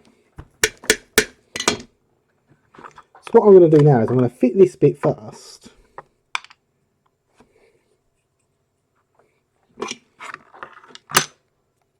And then refit the floor. Floor comes out, yes. It's worse than those cab roofs, isn't it?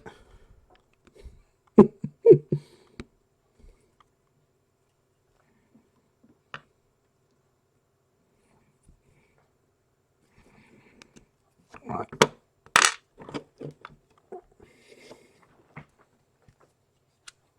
Let's get the kniffy.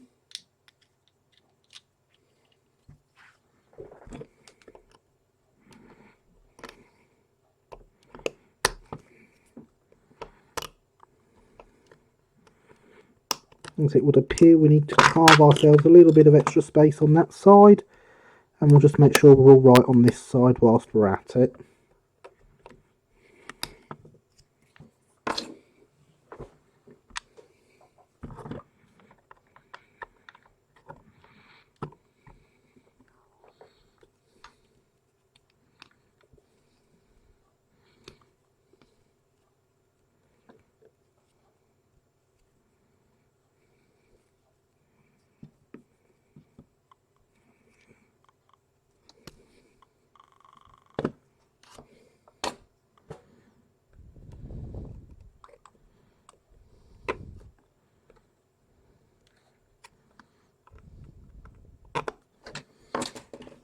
So the hardest bit of building these kits is removing all the flash.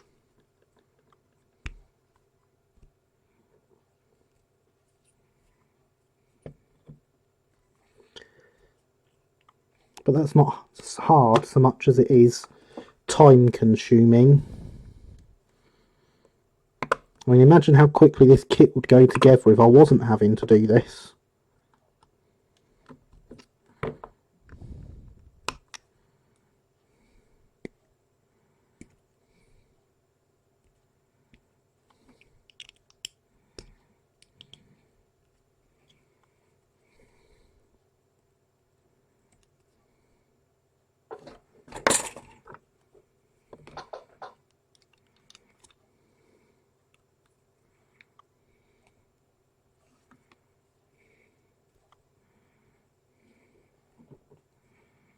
There we go. Much nicer fit.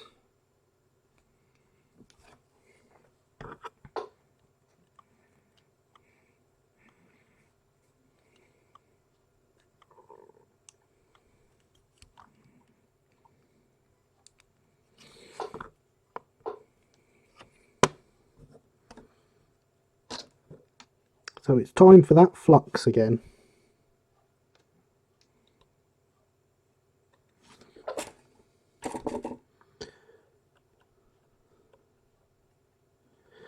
What would help this build and not have all these bits coming in and out again would be if I had the full set of instructions. But this kit being older than me, I didn't buy it brand new. Approve of nicer fits. Thank you, James. Much appreciated.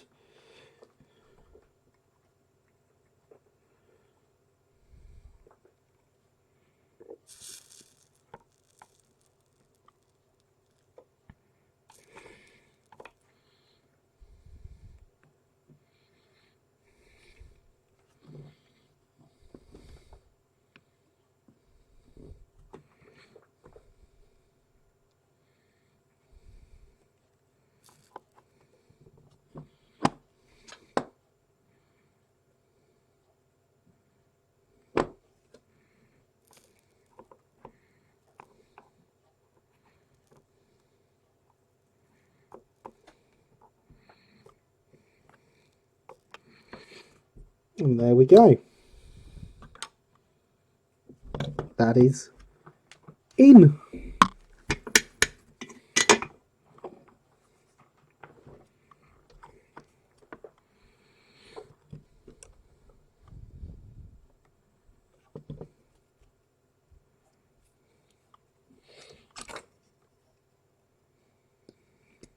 Let's just tidy up the front of this a bit again.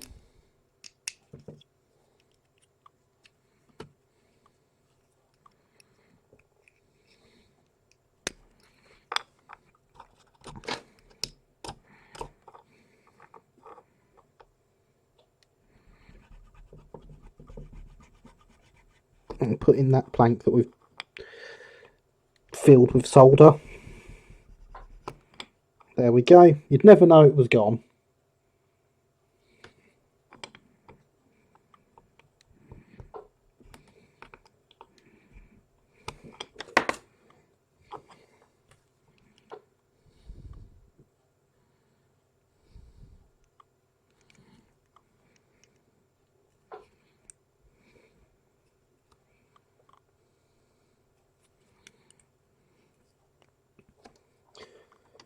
So now we can once again put some flux on the cab floor.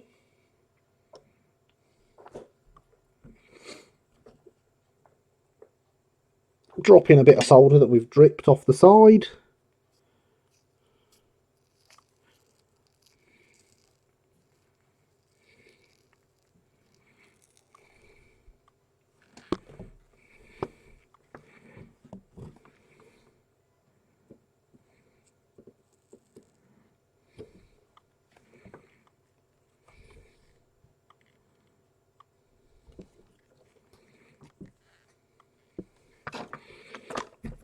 And our cab floor is reattached. I'll put a little bit of solder here and here, flux even.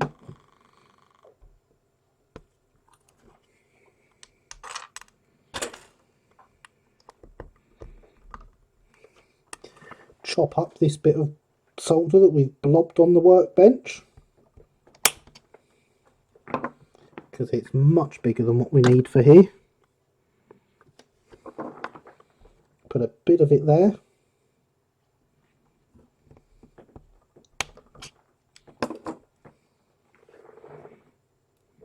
And a bit of it there.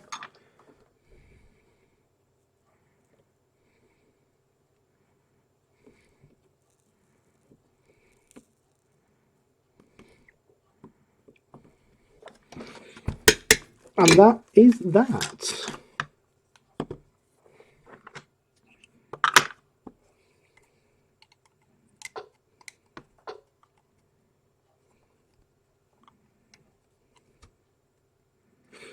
putting it in the wrong way, that's why it looks weird. And now the chassis sits in place rather nicely underneath there.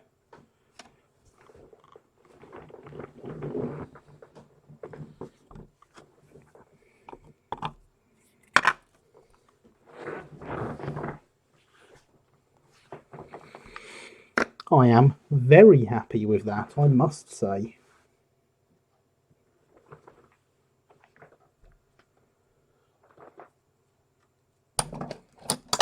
So if I grab that motor from earlier, look at that. Put that in.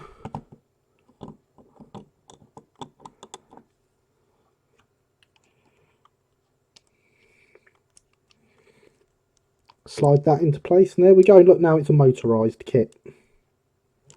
Just like that.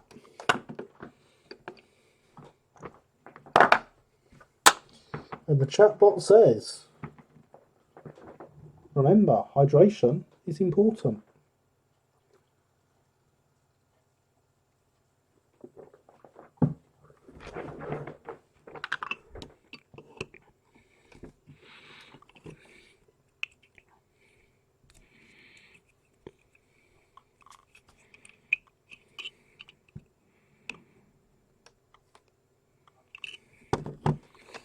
So now we just need to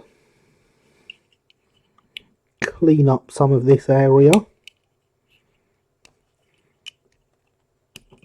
And we can actually start thinking about soldering this on permanently.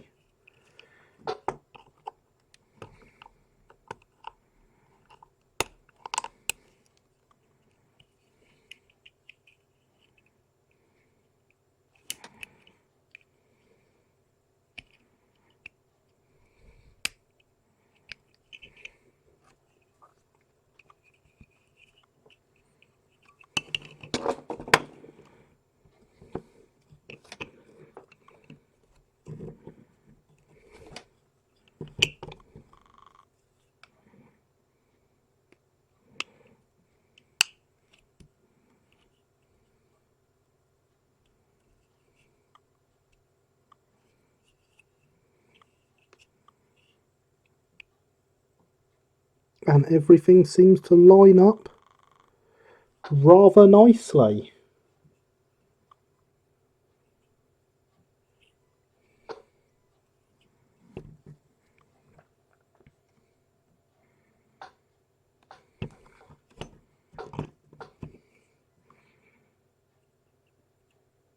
If I stick some flux on the bottom of there,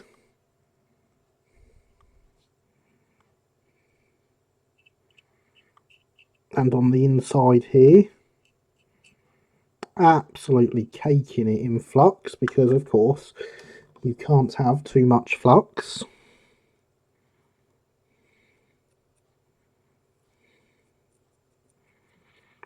Looking at the parts we've got left to attach on the body, and I do think this is the correct order to do them in.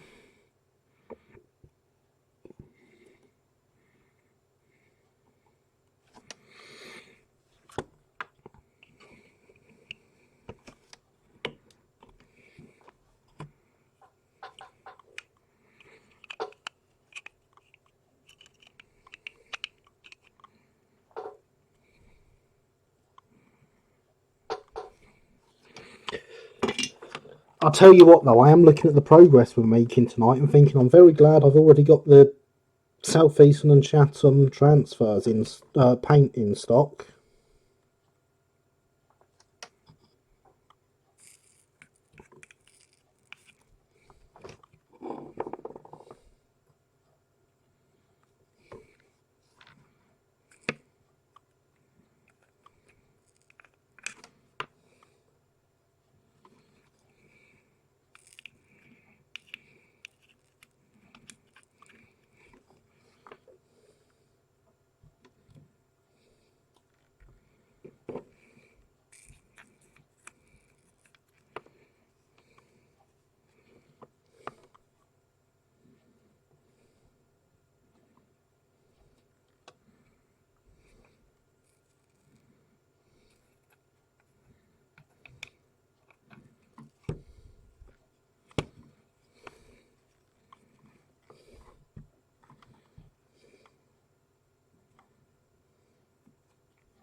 hoping I wasn't too late coming back from a mass. Welcome back, Javier. You join us as we have we have a locomotive.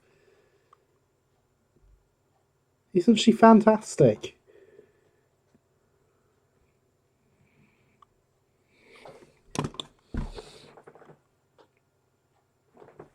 So I've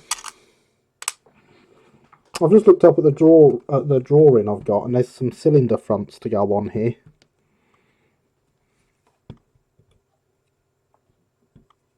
They would have made life harder. Actually, I think that is better. They're going on now.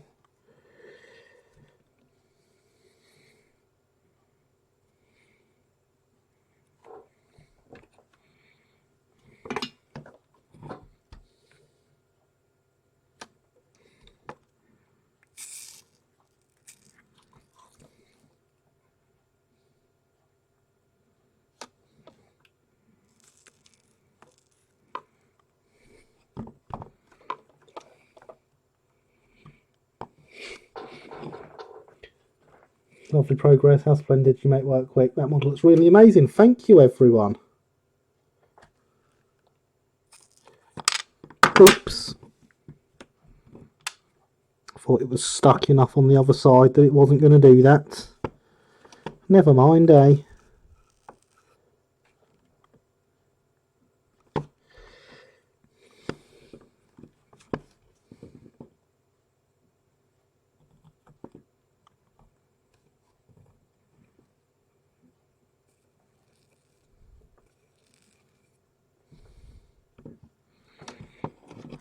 And there we go. There's the cylinder fronts on.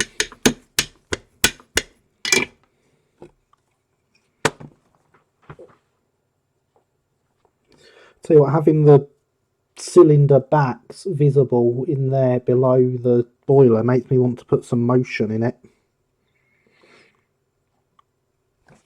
It does not include any, but it certainly makes me want to. Doesn't she look absolutely fantastic already?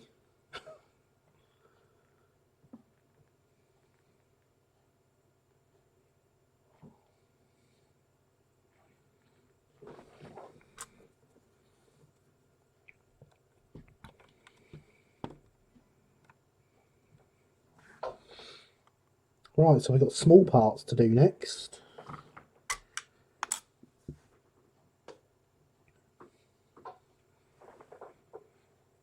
Where's the bits I'm looking at? Right, I don't think that's them. No, they're axle boxes. The axle boxes for the tender. Let's get my...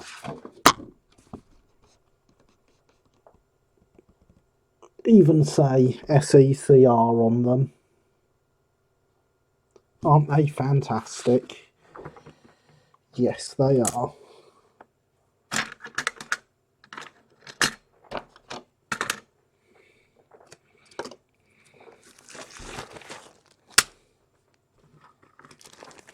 So small parts, I'm assuming, are mostly in here.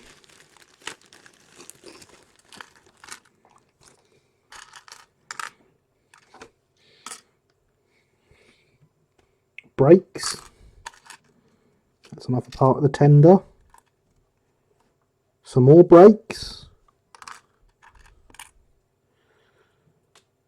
These look to be the bits I'm looking for now.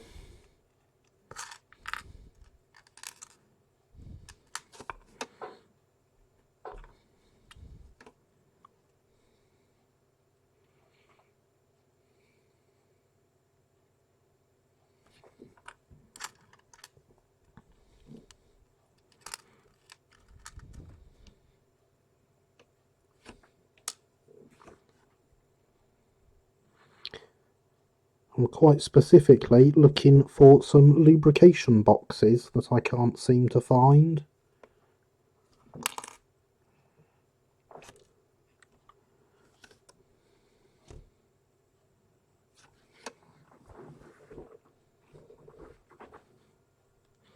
Probably leave that off until the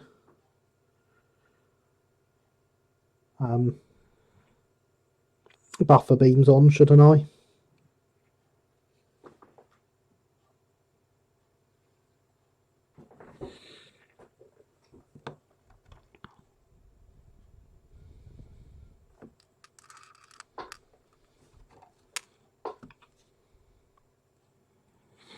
I think that must be them there.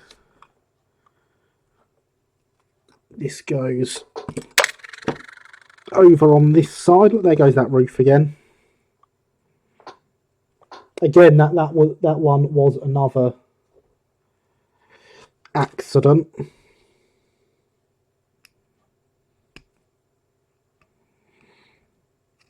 It's tempting, Christopher. It's very, very tempting.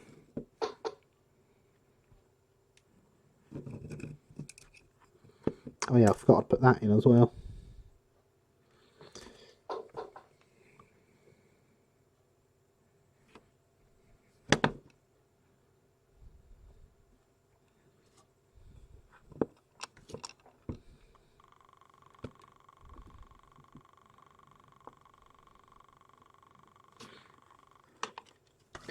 So I'll lay that bit there.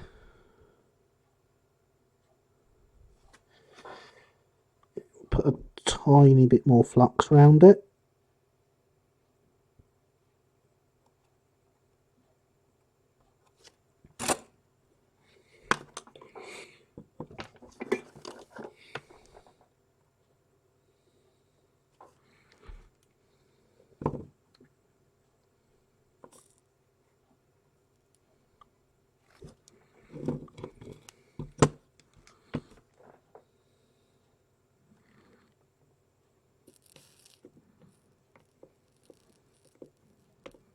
And there we go, that is that bit attached.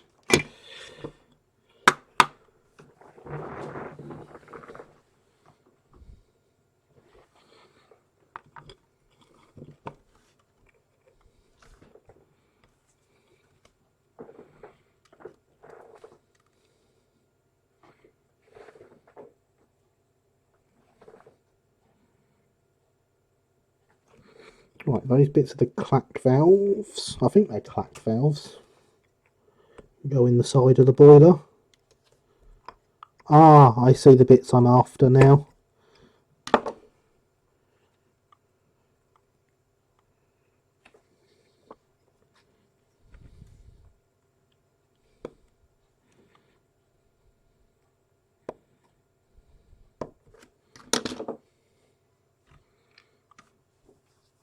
Where have I put? There they are. It's looking wonderfully complete. Thank you, James. It is surprisingly complete, isn't it?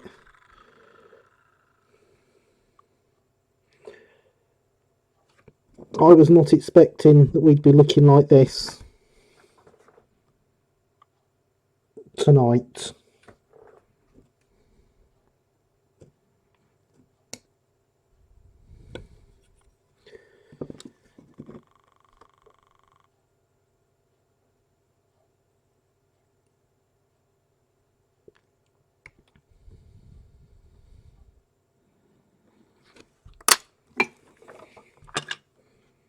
But again, we want to go with a tiny amount of solder here.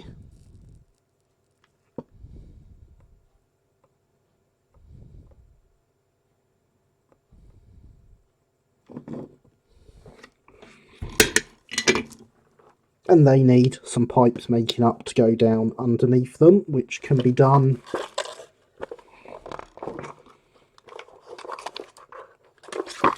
out of our thicker wire. That can be bent in and soldered in, bent to shape and soldered into the bottom of them.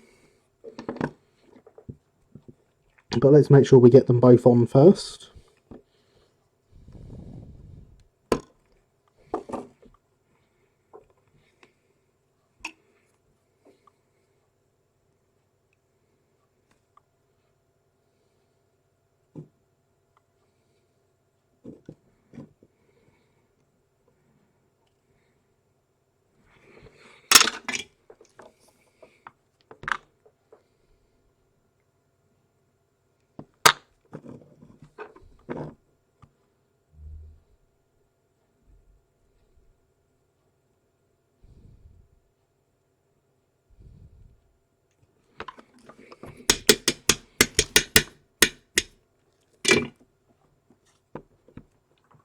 There we go, that's them on. So next is the lubrication boxes,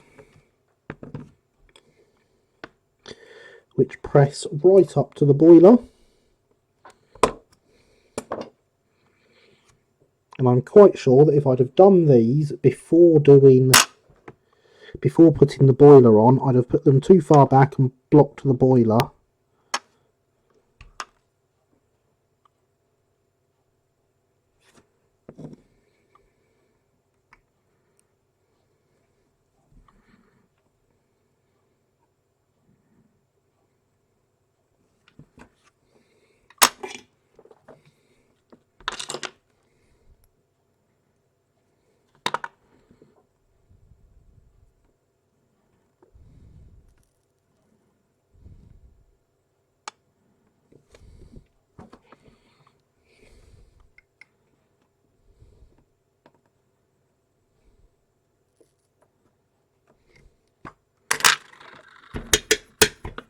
But isn't that just looking wonderful? I can't get over how far we've got in one night.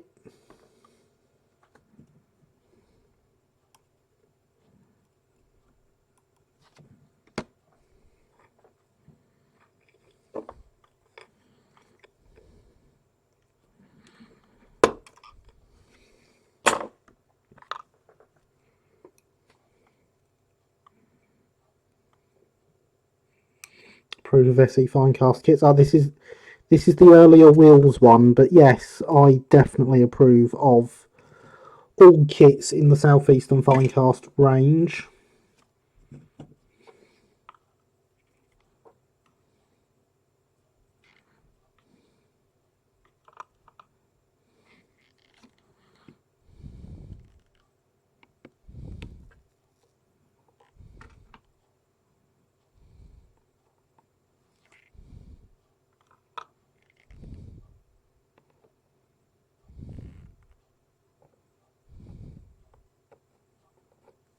And there we are. That is the lubrication boxes fitted.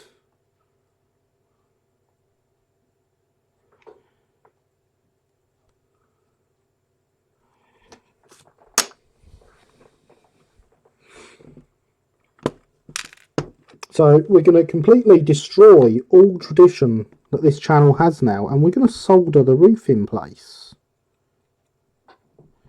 And it's not going to be falling off anymore.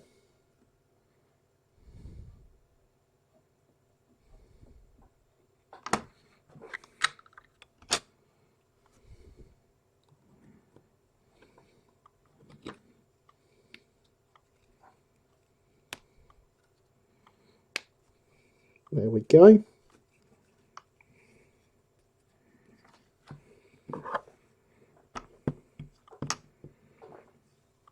We're actually going to cut this bit I've got left here in half, with solder that is.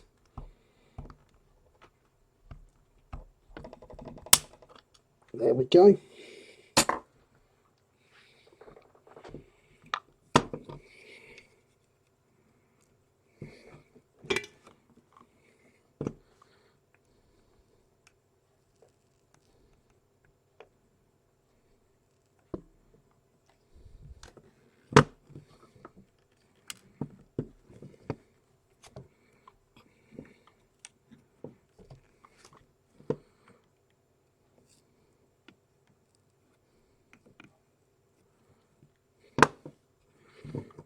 And that's the cab roof attached. Other than handrails, the only bit left to do to the loco body is the whistle and the buffer beam, which, as we've discussed, we're not doing tonight because I need to drill some holes in it with the actual drill.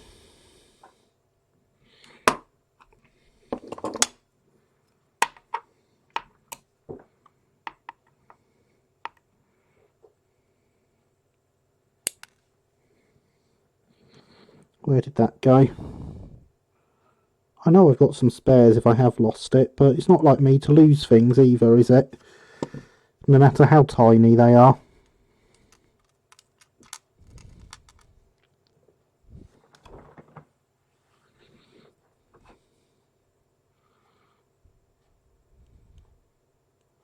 There it is.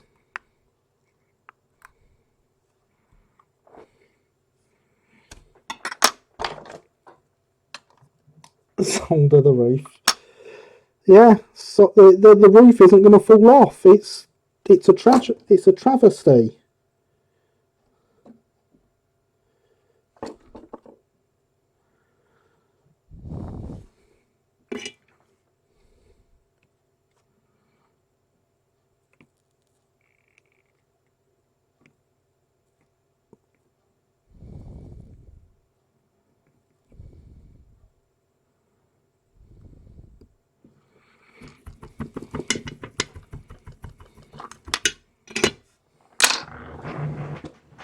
Look at that.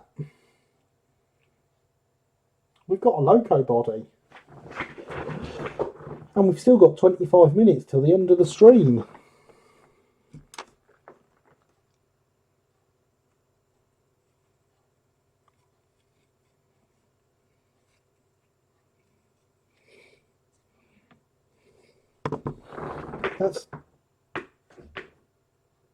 I'm genuinely shocked at how far we've gotten.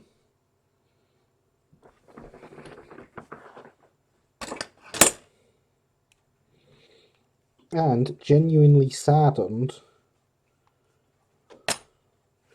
that I need the proper drill to drill the holes in this.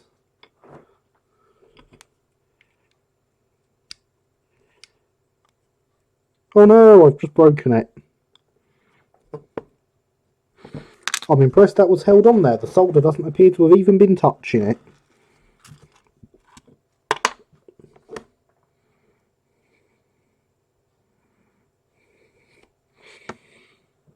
Should be needing another project soon. I vote for the SE&CR E-class. I'd love to do an E-class, but I don't have one. I do have lots of other things to do though.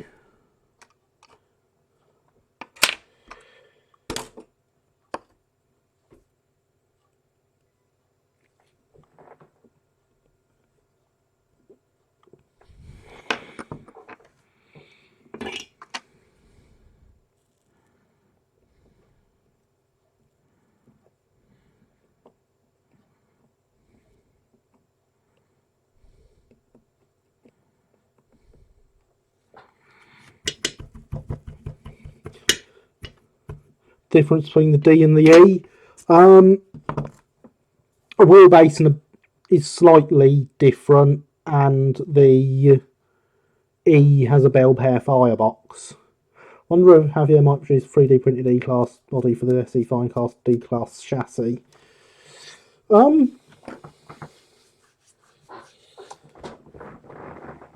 Close enough, but the E does have a slightly longer wheelbase. Yes, and a bell pair firebox. Hydration is important.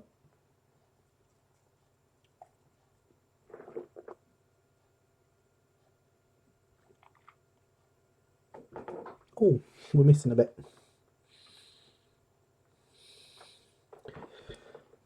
Sandbox fillers. Of course, because our sandboxes are here, they need filler caps on. I saw them, I did.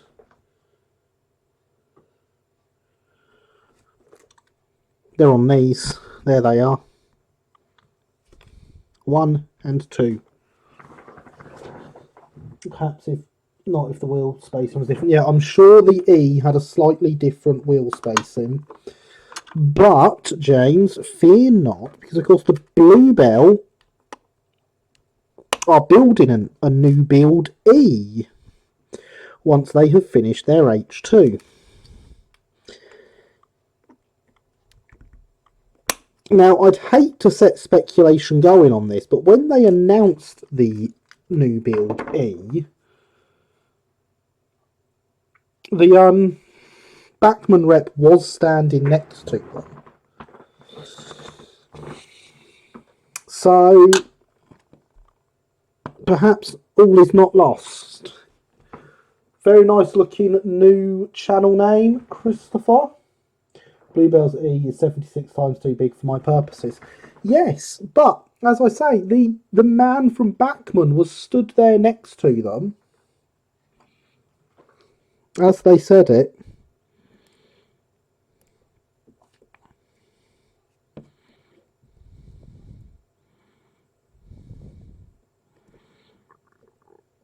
Those are way too big for the holes on the chassis. I thought they would be.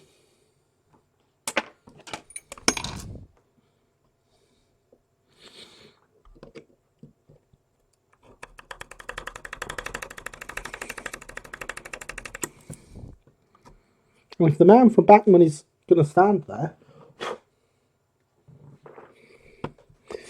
Bachmann will have to see whether the real one or the model come out first. Indeed, yes. So Bachmann, who haven't said anything, and neither did the man that was standing there. But I just think the fact he was present is enough, really. That's better.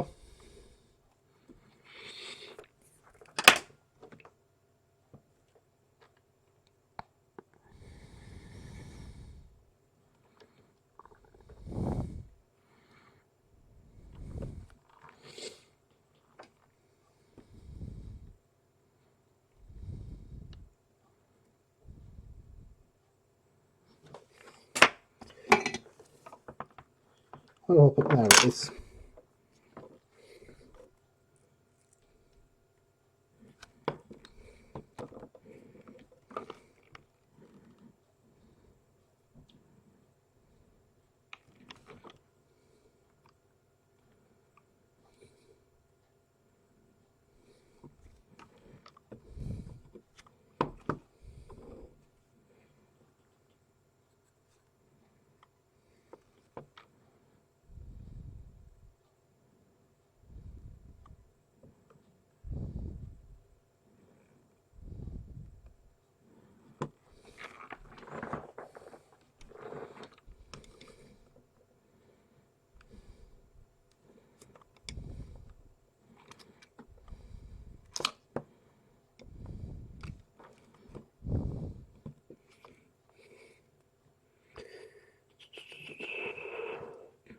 Where can I get double A gauge clack valves from? I don't know what the ones on the J15 look like, so I can't comment, Luke.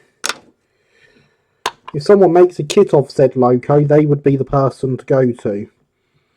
If there is a manufacturer out there that makes lots of kits of SE&CR stuff, they would be the people to go to.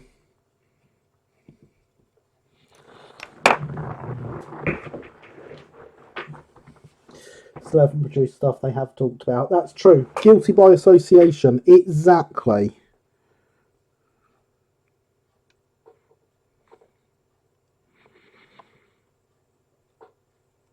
But, you know, despite him not saying anything, why would he be standing there in front of everyone with them if that wasn't the plan?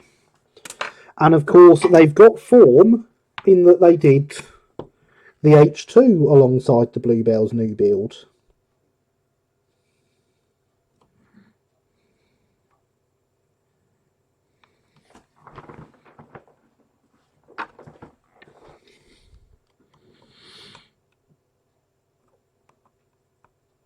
Of course, the Bluebell expect the H2 to roll out the shops this year into traffic.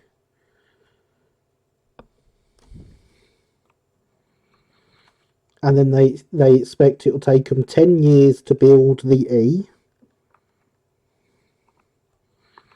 That gives Bachmann plenty of time to act. Maybe he likes an afternoon out of the office. Yes, true. But standing on stage next to them, the ones that go on the boiler side, like the ones on the D. Yes, I know what they are, Luke. I don't know what the ones on the J15 look like, because they could be different. This year, yes, James, the plan is that the H2 will be in service before the end of the year. It is rather fantastic, isn't it? Hopefully, it comes true. So, yes, there is a loco body. That's looking rather fantastic. What do we have here, ladies and gentlemen? We have a bogey. Bogies. Okay, I'll just put them together and they're holding in place. Gosh, I'll have to plan a visit to the Bluebell in that case. Well, everyone should plan a visit to the Bluebell. It's a wonderful railway. Goes that way round. Last time I went, all that they had was the tender and the driving wheels, and I think the regulator and nameplates. Car, that must have been some time ago, James. I tell you what, she looks absolutely fantastic. They do a weekend every year where they have a model exhibition there. I will be exhibiting at said exhibition. And when they do that, they open up Atlantic House where it's being built and you can get up close and personal with it. And it's well worth it. I think it's the second half of June. Try not to quote me on that, but I think it's the second half of June.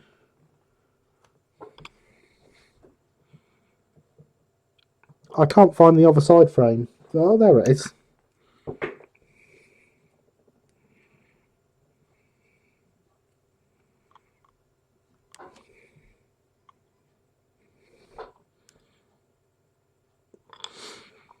Even for a Southeastern Finecast kit, this is wheels kit. This is impressively quick.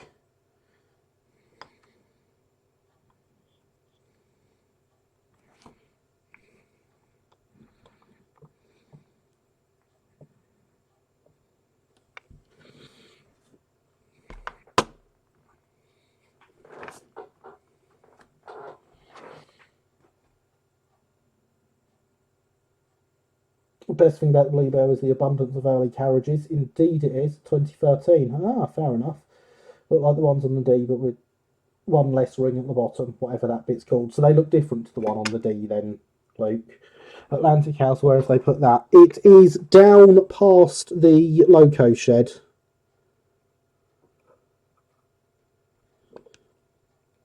So you go through the loco shed, out the front,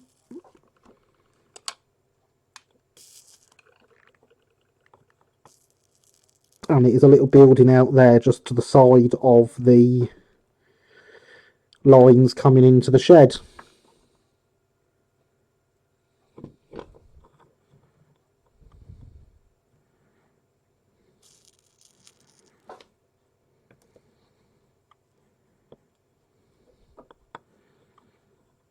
And that is where they do their new build stuff.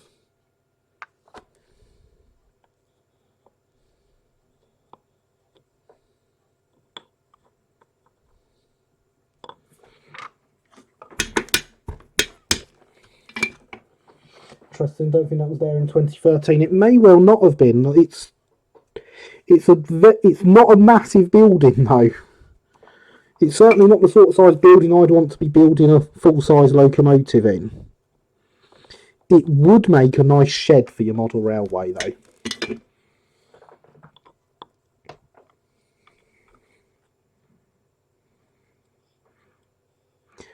You see, when it's inside the building, the building isn't much longer than the loco, so the tender and the loco can't be put together inside the building.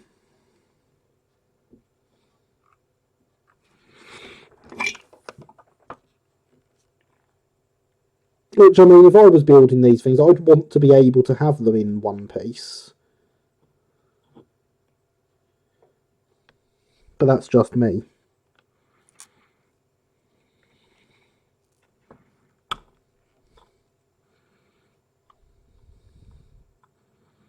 But going there and seeing it up close and touching it and so it's incredible.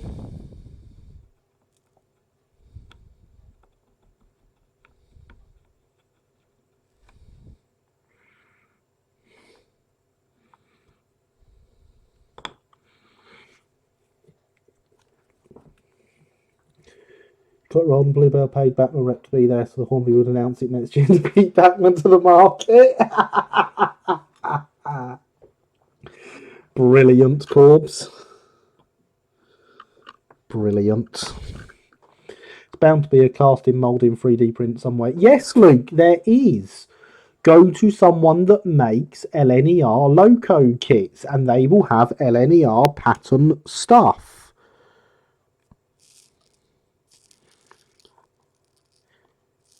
Tell them what you're after and see if they sell parts individually. That's what you need to do. I don't know who the big producers of LNER loco kits are.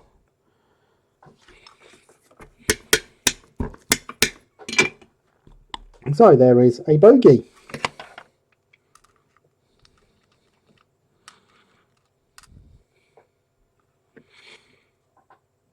Which now needs connecting to this bit. But this bit needs bending. Sort of like that.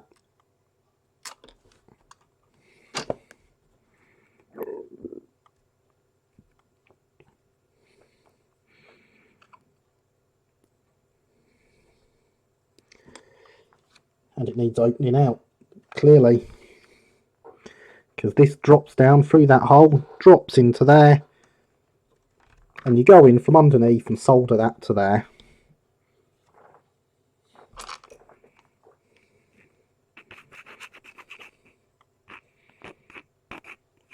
The DJH seems to do a kit of the E1, same kit as the D1, which is confusing. It's just me, the order is a bit crackly at points. We're still on the terrible microphone until my part arrives, Luke. So it has a minimum radius of 750, whereas my model has a minimum radius of 600. Sounds like you get too close to the microphone. I probably do get too close to the microphone until my microphone is back in action.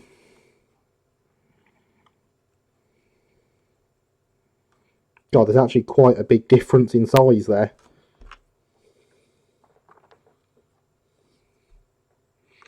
Did not realise quite how different it was.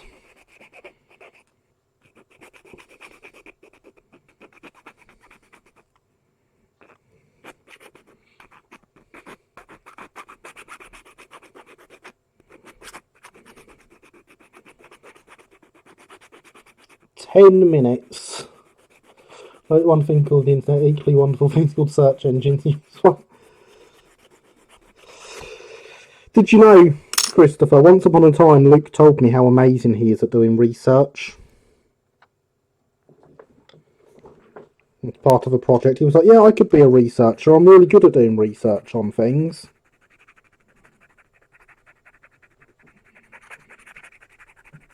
I've never seen an example of him doing it, though.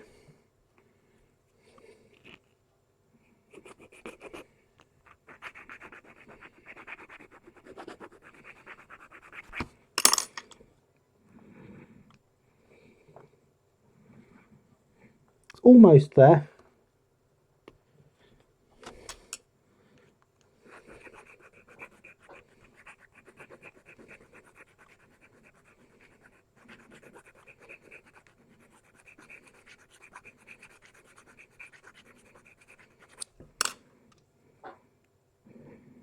There we go.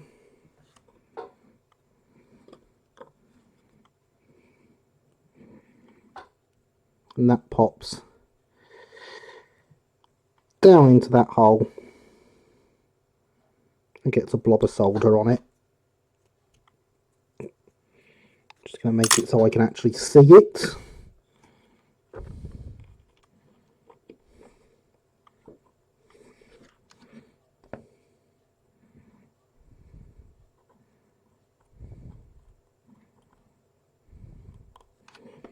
Get some flux in.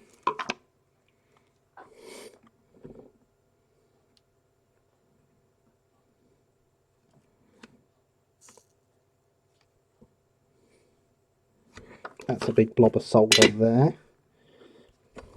say big, it's more the size blob of solder we want.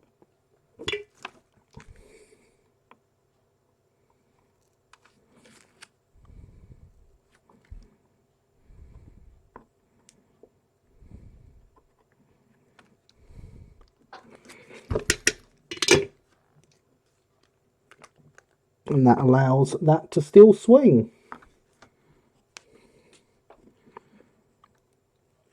We then have this bit that goes up under there. A screw goes through that hole in the chassis and up into the body of the loco. And that's the chassis built.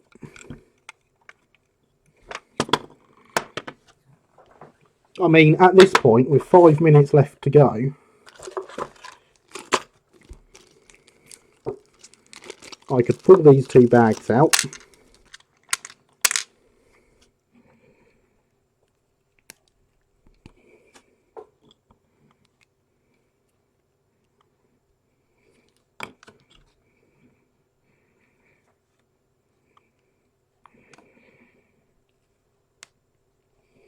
Chassis is not quite finished yet, it may need some wheels. But we're working on that.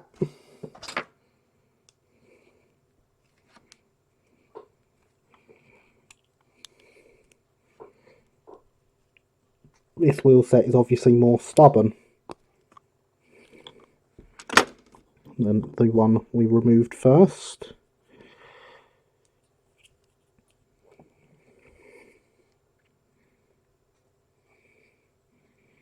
Yes, I noticed.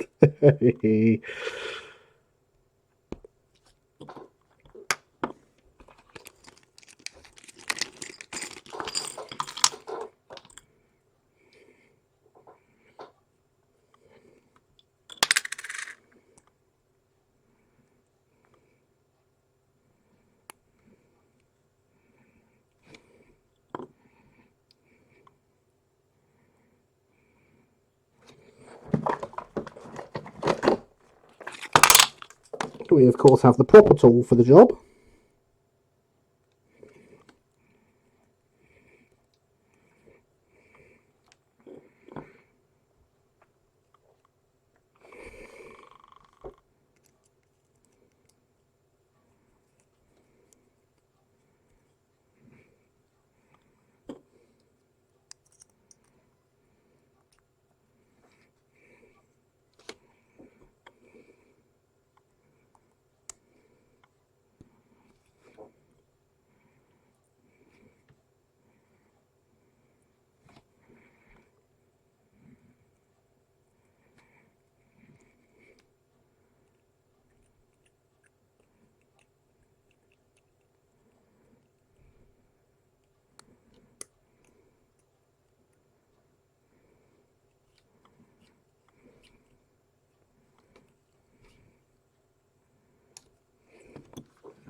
Oh god, the only thing I dropped was a staple.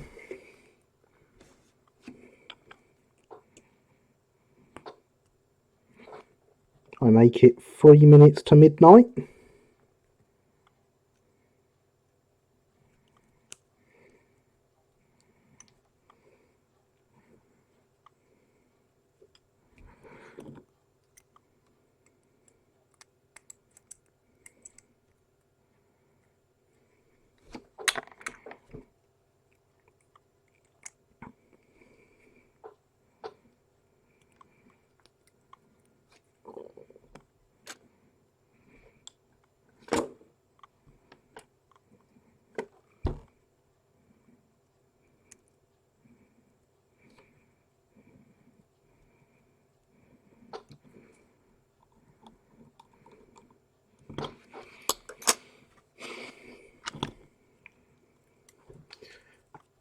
I think the bot's trying to tell me it's midnight by popping up a message.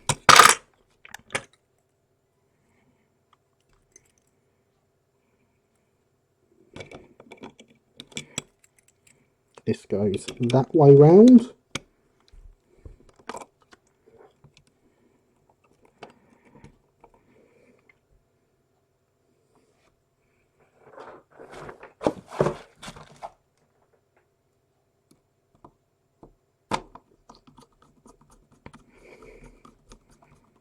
That goes in there.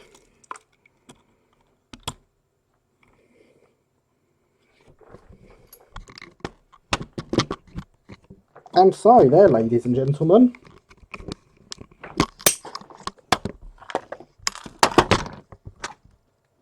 it is a bogey falling off because the solder's not held.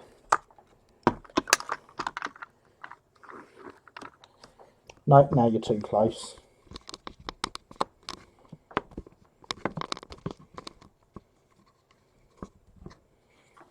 And so there is 3 hours work. Next time someone tells you that this is hard or time consuming, disagree with them.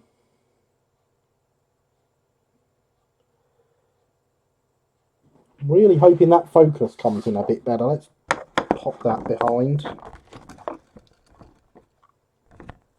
There we go.